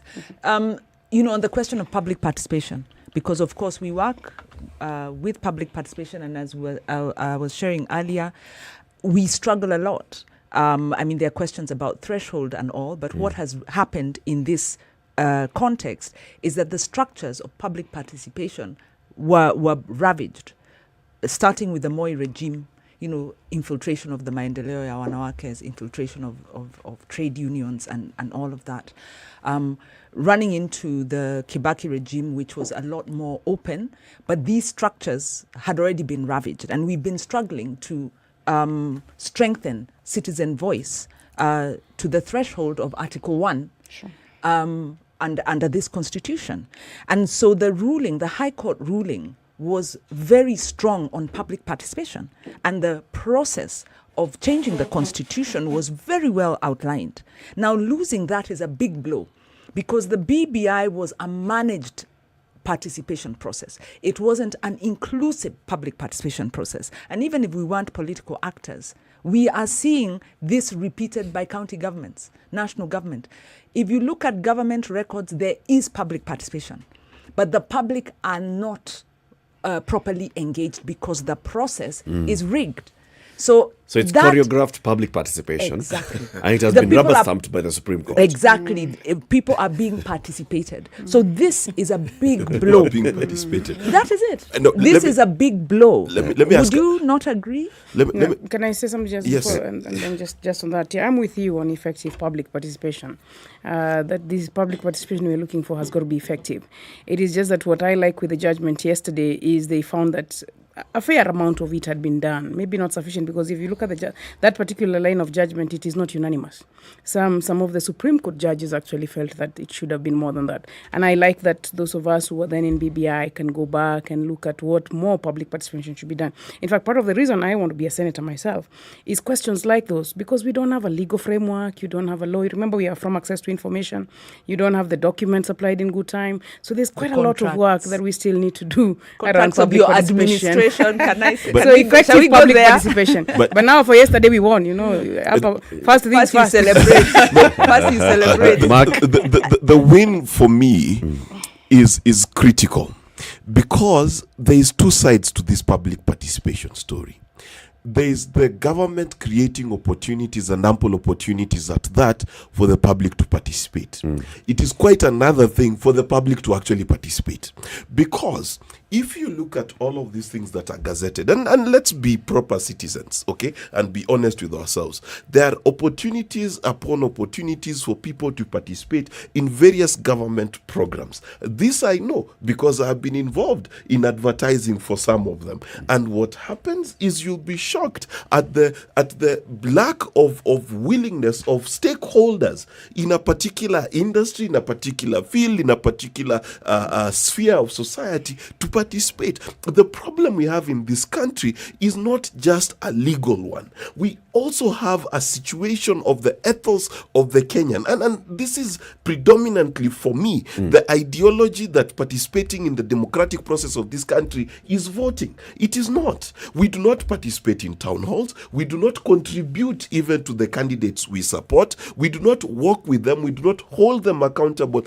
even before they get into power. So for me, it's not just a matter of putting laws in the books. We must, from the beginning, change what the Kenyan idea is of political and public participation, because that is where the problem is. Because it's not that the opportunities lack. I think if you went to those medium-term meetings, for example, and you had enough of teachers, women, men, young people pushing their agendas, someone will have to listen at some point. And so it's a two-way street, in my view. And my fear is we could over-legislate and get ourselves into a quandary where the government cannot work, because we must ask Kenyans who don't want to speak about everything. That every Kenyan must speak. Yes. Let's hear what Kamodo would say before we take a break, and also we release him. Kamodo, the issue here is on the threshold of public participation.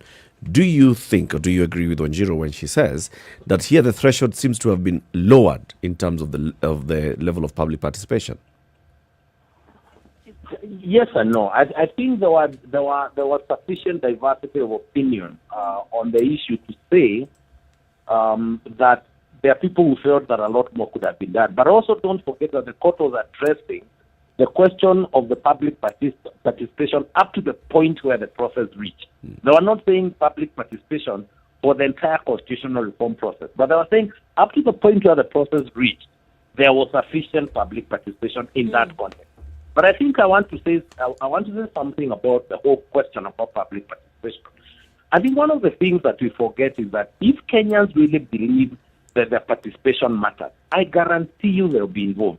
I remember when we were in the CIC, because I think at that time people are very hopeful about the Constitution and that their word matters. People used to turn up. I mean, people used to turn up in their hundreds, and we didn't even need to pay them anything. People turned up and they gave views, but then after some time they realized they still don't matter. When they go for MTF meetings, they realize that the treasury is there to tick. At least that's their perception. Yeah. When they go for budget participation meetings in counties, they know there's already a budget. So to expect them to turn up next year and they can see nothing happen, and then we don't even go back to them and tell them why their suggestions were not taken into account. Yeah. People become skeptical about public participation. So I can understand why they stay away. But I think the other bigger problem is that if our issue, should our concern be public participation, the formal process of public participation, of increased civic awareness? Isn't that where we should be investing? How is it that we're talking about public participation, but I don't know any single county, as far as I know, that has a budget for civic awareness? We have budget for public participation forums. You know, the national government has budgets for MCE forums. But if we ask about budgets for civic awareness, where we're making people aware about their responsibilities as a citizen, about the reason why they make democratic choices, about what democracy means beyond the vote, that civic awareness we need to invest in. What we invest in is formal processes. For those formal processes, people become skeptical about, and a lot of times people are also not aware. When you call people to do budgets, they are huge documents, they can't even read them. The typical villager has not interacted with formal documentation. So there's a problem, and I think we need a conversation both even on from civil society to start investing more in civic awareness so that then people see the need for public participation. If people see the need, and if people see that it makes an effect, and we need to push people at for governments to respond back to people. If we recognize that public participation is not about people imposing their decisions, but surely we owe them to explain to them why we were not able to take. So that's a conversation that we need to have now about the quality, the qualitative, not the quantitative, the qualitative side of public participation. Completely agreed, Kamodo. And just a question does this now set a standard, a jurisprudence for the standard of public participation? Because the point that we raised is the BBI process, as had happened, didn't have the civic education. The questions were framed and imposed. The structure was then unfolded without a proper schedule, because part of public participation is that people need to be made aware, people need to have a proper timetable, people need to have a reasonable ability to influence the outcome of the process. Now, the BBI process improved as it went along, but for the main part, this wasn't the case. It was a very elite process. So are we saying that we now have that as a standard for public participation? And what recourse is there if that's the case? I think there's always going to be challenges about quality, the qualitative side of public participation and sufficiency. So I don't think that issue is closed. But I think you also need to understand what the judges were also being careful about. But if you also put in a popular initiative, if you put the threshold very, very high, then it also makes it almost impossible for the Wanjiko who you're saying should be the owner of this process, especially the initial stages. You know, the initial stages where Mwananchi is the one who is involved, not even the IEBC. These initial stages, the initiation processes, if you make the public participation threshold very, very high, then it makes it difficult for the average person on the street then to ever have an opportunity to engage in initiating reform processes. So I think one has to balance that, recognize this is not government. If it's a government, you can raise the threshold very high. But if you're talking about citizen engagement, then you need to be careful, yes, to still have public participation, but in these initial stages, not make the threshold too high so that it becomes unaccomplishable and therefore the exclusive terrain of people with money. So I think that was the balance the court was trying to say. But that conversation in terms of sufficiency is obviously not over. Thank you very much. Kamodo Iganjo, we want to let you go. Thank you for joining us this morning on the call. Kamodo have a good one. And you have an ask for my vote. You know? Yes, I need yours plus posters, please. That's the public participation that she's asking. She's asking for direct engagement. Yes. You know, in my place they say you ban the army. You must ban the army. I'm sure Nyokabi understands. Ban the army, the gum. Yes, I'll find you, counsel. Thank you. Thank you very much. Kamodo Iganjo is a constitutional lawyer. He's one of the people who started implementing Constitution of Kenya 2010 as a commissioner in the Commission for the Implementation of the Constitution. The conversation continues after we take this quick break with Wanjiru Gikonyo, with Mark Bichachi, and with Senator Mutarajiwa, Priscilla Nyokabi. Good morning. Let me ask a question to us.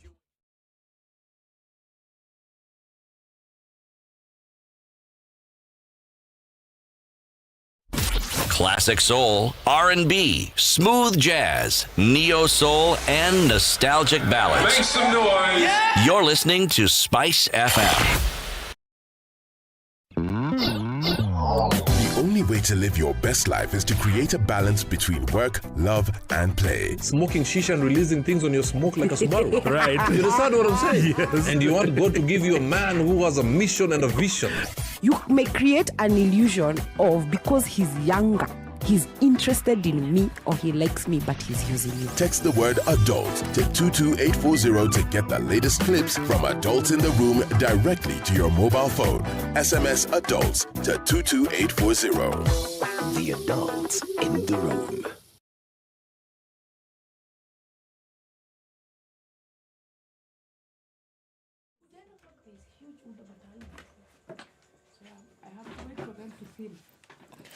Cloudy conditions is what we're looking at in Nairobi this morning. We will see later highs of 26 and lows of 15 today. All right, looking at other parts of the country, Nakuru, partly sunny at 19, highs of 27 and lows of 12. Light rain in Nyeri at 17, highs of 22 and lows of 14. Eldoret is sunny at 18, highs of 26 and lows of 13. And we're looking at light rain in parts of Mombasa at 29, 32 with a high and lows of 26. It's also raining in parts of Malindi at 31, highs of 33 and lows of 27. It's sunny in Kisumu at 25, highs of 30 and lows of 19, while in Kakamega, sunny at 25, highs of 32 and lows of 16. Kampala is sunny at 25.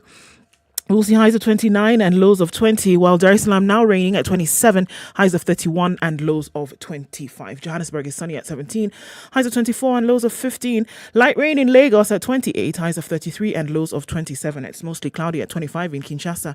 We'll see highs of 33 and lows of 24.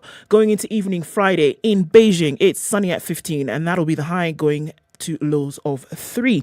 It's raining and snowing in Paris at 1 degree, high of 4 and lows of 0. 2 degrees and sunny in London. 8 will be the high and lows of 0.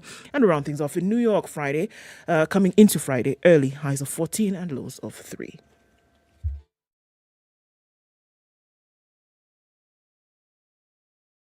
Are you ready? Okay. SpiceFM. Okay, so things are happening on Thika Superhighway. Unfortunately, train and vehicle accident this morning. So we've got train across the road, just at the Mwiki railway station. And that has caused heavy traffic. Anybody coming from Kasarani through to Mwiki to Njiro, look for an alternate route this morning because the train, and it might take some time to get that out of the way, is blocking the entire road. So how's that for Friday morning? What else is happening on different parts? We had traffic that had totally disappeared on the Thika Superhighway, but that clearly is coming back. On Kangunda Road this morning, also some traffic getting into the city. Looks a lot better on Langata Road now. Uhuru Highway, spots there as you're heading out towards Westlands. We should be all right. Talk to us through the morning. SpiceFM KE on Twitter, text 40127.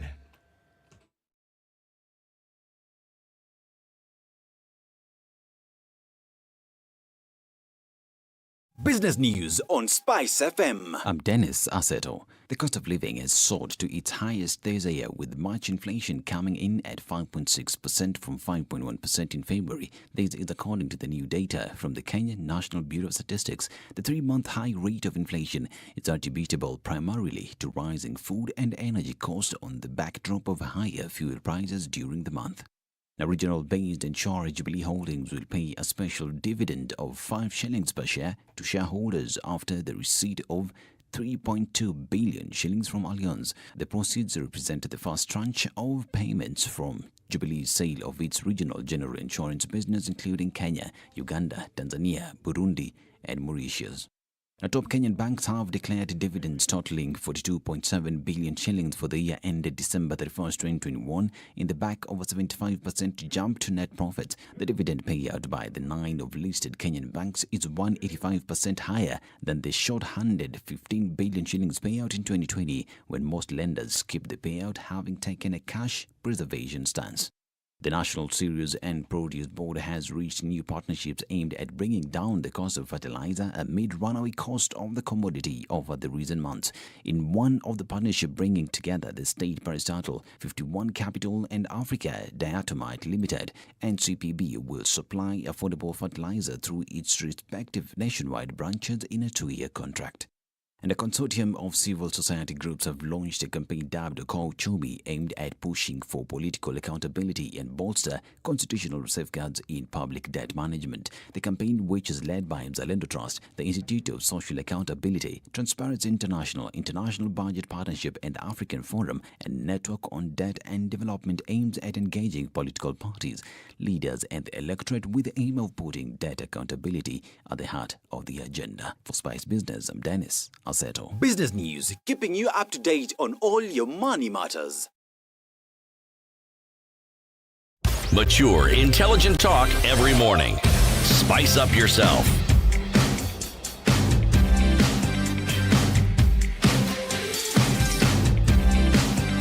Mornings done right. Okay, 17 minutes to time. SpiceFM, Nairobi. Eric Latiff, Okoh, Wajiro Gikonyo, our guests, Priscilla Nyokabi, who is a senator candidate for Nyeri County, and Mark Bichachi, who's a political analyst. We are talking about the political consequences or ramifications of yesterday's judgment at the Supreme Court with regards to the BBI. Priscilla, do you think this will now become an issue ahead of August elections? Before High Court and Court of Appeal, it was shaping up to be the issue of the August elections. Yesterday, if they had not said that the president was wrong to initiate this, and they had not said that Schedule 2 was unconstitutional, it would have been an issue. Is it going to be? I think it is still an issue, especially in my part of the country, because this one man, one vote, 1 shilling, and we added there 1 wife. To be honest, yes, gender balance. It was necessary. It was going badly. Yes, it was men I said 1 man, 2 shillings. No, 1 man, 2 women, 3 shillings. Between and buyer.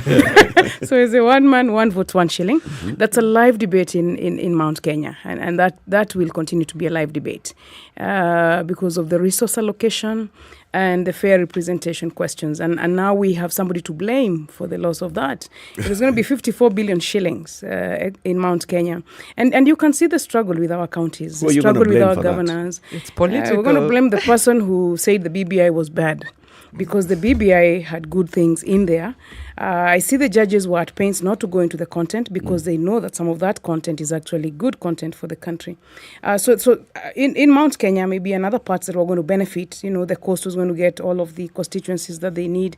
Anybody who was in the 70 list, I think should have a claim, because it does mean that now the fair representation has been postponed. We're going into the election in 2022 with discrepancies around population that we have. An MP like Masi Gakuya here in Kasarani represents 6, 7, 8, 10 times of what other people represent. And when you come on to parliament, it's extremely unfair because you have only 1 vote. You have 1 CDF kitty for a huge population. And that's why, for me, I'm very worried about the turnover. And maybe even in civil society, we should worry about this turnover of leaders. Our parliament, you barely arrive, you barely learn the ropes, and then you're fired. And you will be fired because the expectations cannot be met. Even our governors, part of the reasons, it's only in Mount Kenya where we have impeached our governors. When I was in the impeachment of Governor Anne Waiguru, and then she was one of the first women governors, so it was really, we were at pains, because if you impeach the first woman governor, what is that going to mean for people who want to contest for governor in the future, and women who wanted to compete for governor? And let me tell you, the battle in Kirinyaga wasn't even for 1 billion shillings of development money. It was about 700 million. Now watu wanamalizana for 700 million. So this conversation is live, and it must be live, even though the BBI now has been lost. The other good thing about the basic structure, which I personally now like from a legal perspective, is that our constitution is self-contained. You now don't need to go to India. You don't need to go anywhere. If you want any answer in our constitution, you have to find it within there. So it's not to say that we don't have a basic structure. It's to say that the basic structure of our constitution is contained therein. And that was always our position, that there are protected clauses, the term limit for the president, which we now have to protect with our lives, because we think that in future that term limit might be at risk. So we are a self-contained constitution. The 1 man, 1 vote, 1 shilling, 1 wife debate. So that can become a big issue in Mount Kenya. Yeah, that's right. Is the issue of President Uhuru Kenyatta losing thrice going to be a big issue as well? politically as a campaign issue? I think what is an issue is what he meant to leave us, which has now not been actualized. I think that's going to be an issue. And also the forces that, I don't know how people like Mother Karua are going to play this out for having opposed the BBI. The good thing is that with politics, I think it's always easy to sort of explain yourself. But I think that it will be sad that the president meant to leave the region in a bit of a secure position. You know, we are latter-day converts to devolution. We would have wanted to get the fruits of devolution just like everybody else. And I think that helps us now to see the candidate for presidential campaigns who supports devolution properly, who in our view is Baba. Now we can properly support Baba my goodness. because of devolution. That is politics. You just change the heart so conveniently, forgetting the fact that, yes, this administration didn't implement the constitution. Nothing stops this administration from giving counties more money. Even the 20%, as we were discussing here, they are not giving to the counties. So and I think maybe the 30% who are talking about undecided voters and the high turnover of political leaders is Kenyans are not impressed. And in fact, I'm being polite. Kenyans are possibly quite dismayed, maybe even disgusted by the conduct of their political leaders. BBI campaigns started in the throes of the COVID pandemic, at a time when businesses had shut down and people were out of jobs and households were going hungry. And these economic pressures persist till today. The top issue is the cost of living, and our political leaders are only interested in grabbing power. Priscilla, I put it to you. The turnover will continue because we are unable to recall. We are unable to influence the electoral system because elections have been rigged. So the only weapon, it's true. Priscilla, let me jump on that question and ask as well, because even as you say this, I mean, it would be quite convincing as you hear it, talking about issues that then need attention and that the BBI then is touted as something that would be able to fix that. The factors then that were brought about in the BBI would be then the panacea to all of this. But then how do you address the very important issue that comes out when folks are saying this was clearly a thing that was put together to make sure that power remained in the hands of people and that you could then control the knobs of what you would be able to do in the country? How do you do? Because it is an important issue, even if it was raised by one. How does it then affect Kenyans across board? Why couldn't these other things be done without this? No, I think there's a sense in which, the Constitution is a power document and is a power map. So you can't run away from that. And there's a sense in which power is resources, is how do we get resources? We go to power to control the resources. And some of these, when we did the Constitution of Kenya 2010, some things were not as pressing as they are now. I personally take the view that a top of two people for 47 communities living in this country is not going to be sustainable. We're going to have to reopen that power sharing at some point in time. We cannot continue to have just, even like now with this 2022 election, you can see the difficulties with many of the leaders. Why do you think Alonzo and all the other leaders are struggling? Musalia, and it's because it's a top of two. I don't even know why, and speaking for those of us who are in civil society, why we ever designed a top of two for 47 communities to share. So some of these conversations are not even just now, is conversations we must get into. Even this conversation on devolution. Isn't it because 40% of the resources were supposed to be going to the county level? So really, that's also true. There's the 47 that are supposed to be empowered. But let me finish something, because you're jumping onto my time after putting it to me. Now allow me to respond. This question around the cost of living and the functions. If you look at what we did with the devolution, we gave very heavy functions to counties without sufficient resources. And we are a constitutional democracy. I've been in the budget committee now.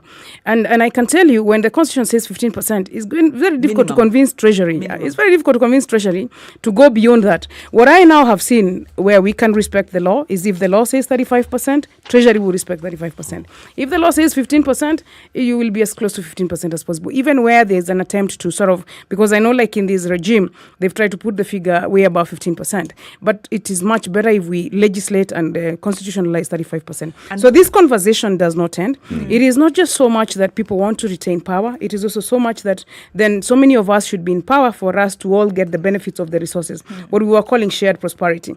And there's no harm in these conversations. In fact, what happened with our judiciary yesterday is something to be celebrated, that we are getting of age, we are coming of age in our conversations. Even people who opposed the BBI knew that there was value in the one man, one vote, one shilling sort of conversation. The gender debate, for example, the 2000 two-thirds gender rule is never going to be done until we amend the same constitution so that we give the formula and the frameworks that we need for it. So they even noted that we have tried to amend this constitution 23 times.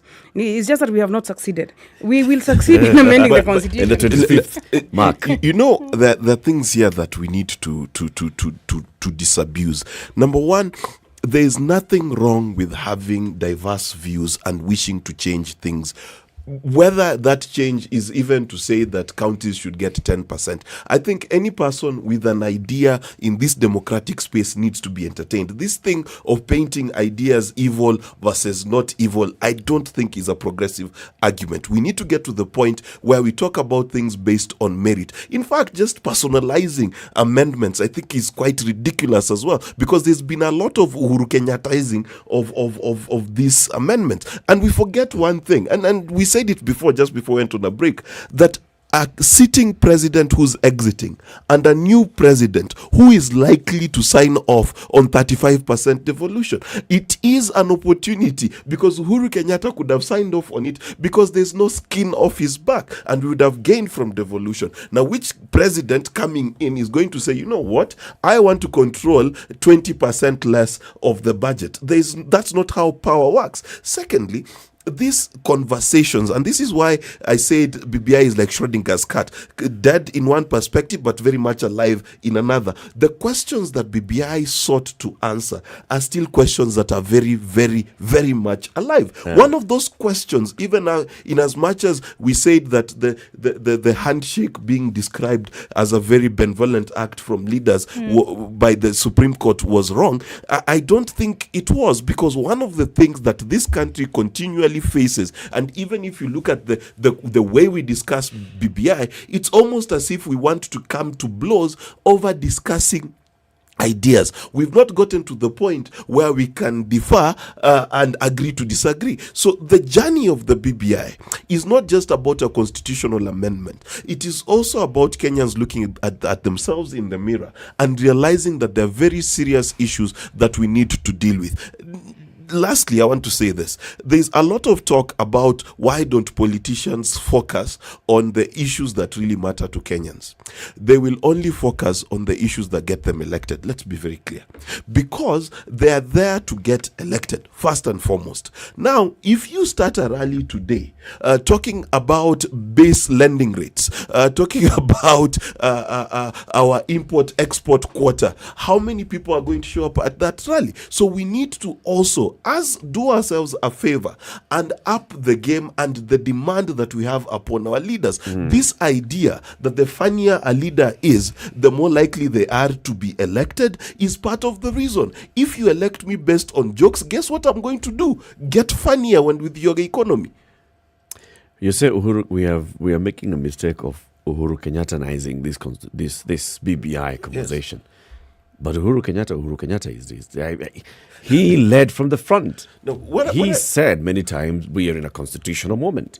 He said very many times that I want to leave a legacy of amendments to the Constitution. And in fact, this ruling shows just how out of step Uhuru Kenyatta has been with the people of Kenya from the get-go on the economy, on the choice of infrastructure projects that have impoverished us, brought us to our knees, put us back into the shackles of the IMF. Our exchange rate is sliding. We are facing an inflation, economic ruin, courtesy of being economic ruin. That can't be true. That can't be true. No. Let's not let some things go. Let's not let some things go. We have one of the fastest growing economies in Africa. I'm sure that you know. Yes. Look at the list. That is financed by. That is financed by who? It's financed by the debt that we are unable to pay. Is the economy growing? And in or not? fact, the economy is growing. We are paying more on. Yes, this is an 11 trillion economy. Unless unataka sasa, you just want to be unfair on the facts. Yes, really. We could talk about poverty. That I agree. But you cannot underscore the fact that the economy is growing. Let me finish the point. This the jobless growth of this economy is because we've borrowed heavily, put that money in unfortunate projects that have a lot of private political interests, borrowed expensively, and right now are facing a situation where the tax we collect, about 70%, is going to repay these deaths. And it's coming at a time, unfortunately, when we also have COVID, we also have the Ukrainian war, these external factors. Yes, we're in an economic crisis created by Uhuru Kenyatta's misplaced priorities. Now, the point I was making is that the BBI project was also misaligned to the needs of the Kenya in terms of timing. It doesn't mean that those issues aren't pertinent. It doesn't mean that we don't need to revisit them. But we do have, in terms of Uhurunizing, Uhuru has been out of step. And he has lost badly because of that. But the people who have lost more are Kenyans because of the reason you're saying, this culture that we haven't dealt with. We don't hold our leaders to account. Okay. We easily get pulled in by humor, by jokes, by pop star antics, instead of really holding these guys to account. Okay. Let me define my point. Your 30 when I seconds, say and Uhuru then Priscilla's 30 Kenyatta, I seconds. don't mean that Uhuru Kenyatta was not the prime mover of this thing. What I mean is this. The merit of his ideas is not based on his person. For example, when you say 35% is bad simply because you don't like the person, you're missing the point. The point here is this. Even people who say the economy is in crisis, which some people like Devin D have sung that our economy is dying for the last 10 years. I've been waiting for the funeral. It has not happened. Economic collapse, as we say it over and over again, is not a reality. And any country that has developed off a backbone of infrastructure. And infrastructure is painful to build. Let me finish my point. It is painful to build. In the wake of 1945, the United States embarked on an infrastructure development program. China did the same thing. How did they finance it? But through Get debt. the funds. I gave you 30 seconds. Debt. Okay, thank you, Mark. Priscilla. Get the whole picture. No. I think one of the things that I personally have really loved of leaving civil society and coming on to leadership and to politics is the reality that hits you. It's very easy to be very idealistic in civil society, and I personally love it, I miss it. But when you come to politics and to leadership, there are difficult choices to be made, and those difficult choices have to be made.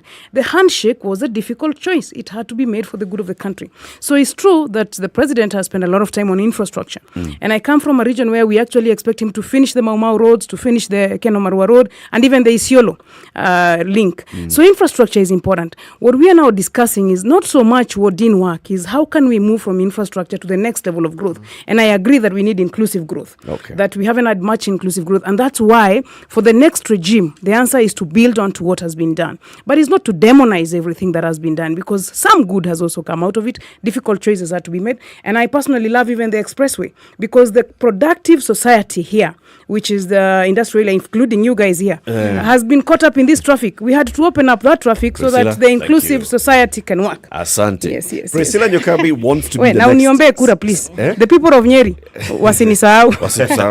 Wakuone kando. Thank you very much for joining us. Thank you as well, Mark, for joining us. And Wanjiru, always a pleasure to have you here. Have a lovely weekend, folks. Happy April. It's now 10 o'clock. Thank you. The latest news from around the world. 94.4 Spice FM.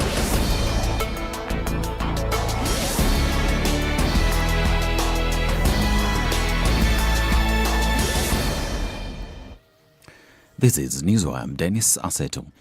A 51-year-old man suspected of defiling a 17-year-old juvenile has been arrested in Bomet, Sotik sub-county. The suspect, a senior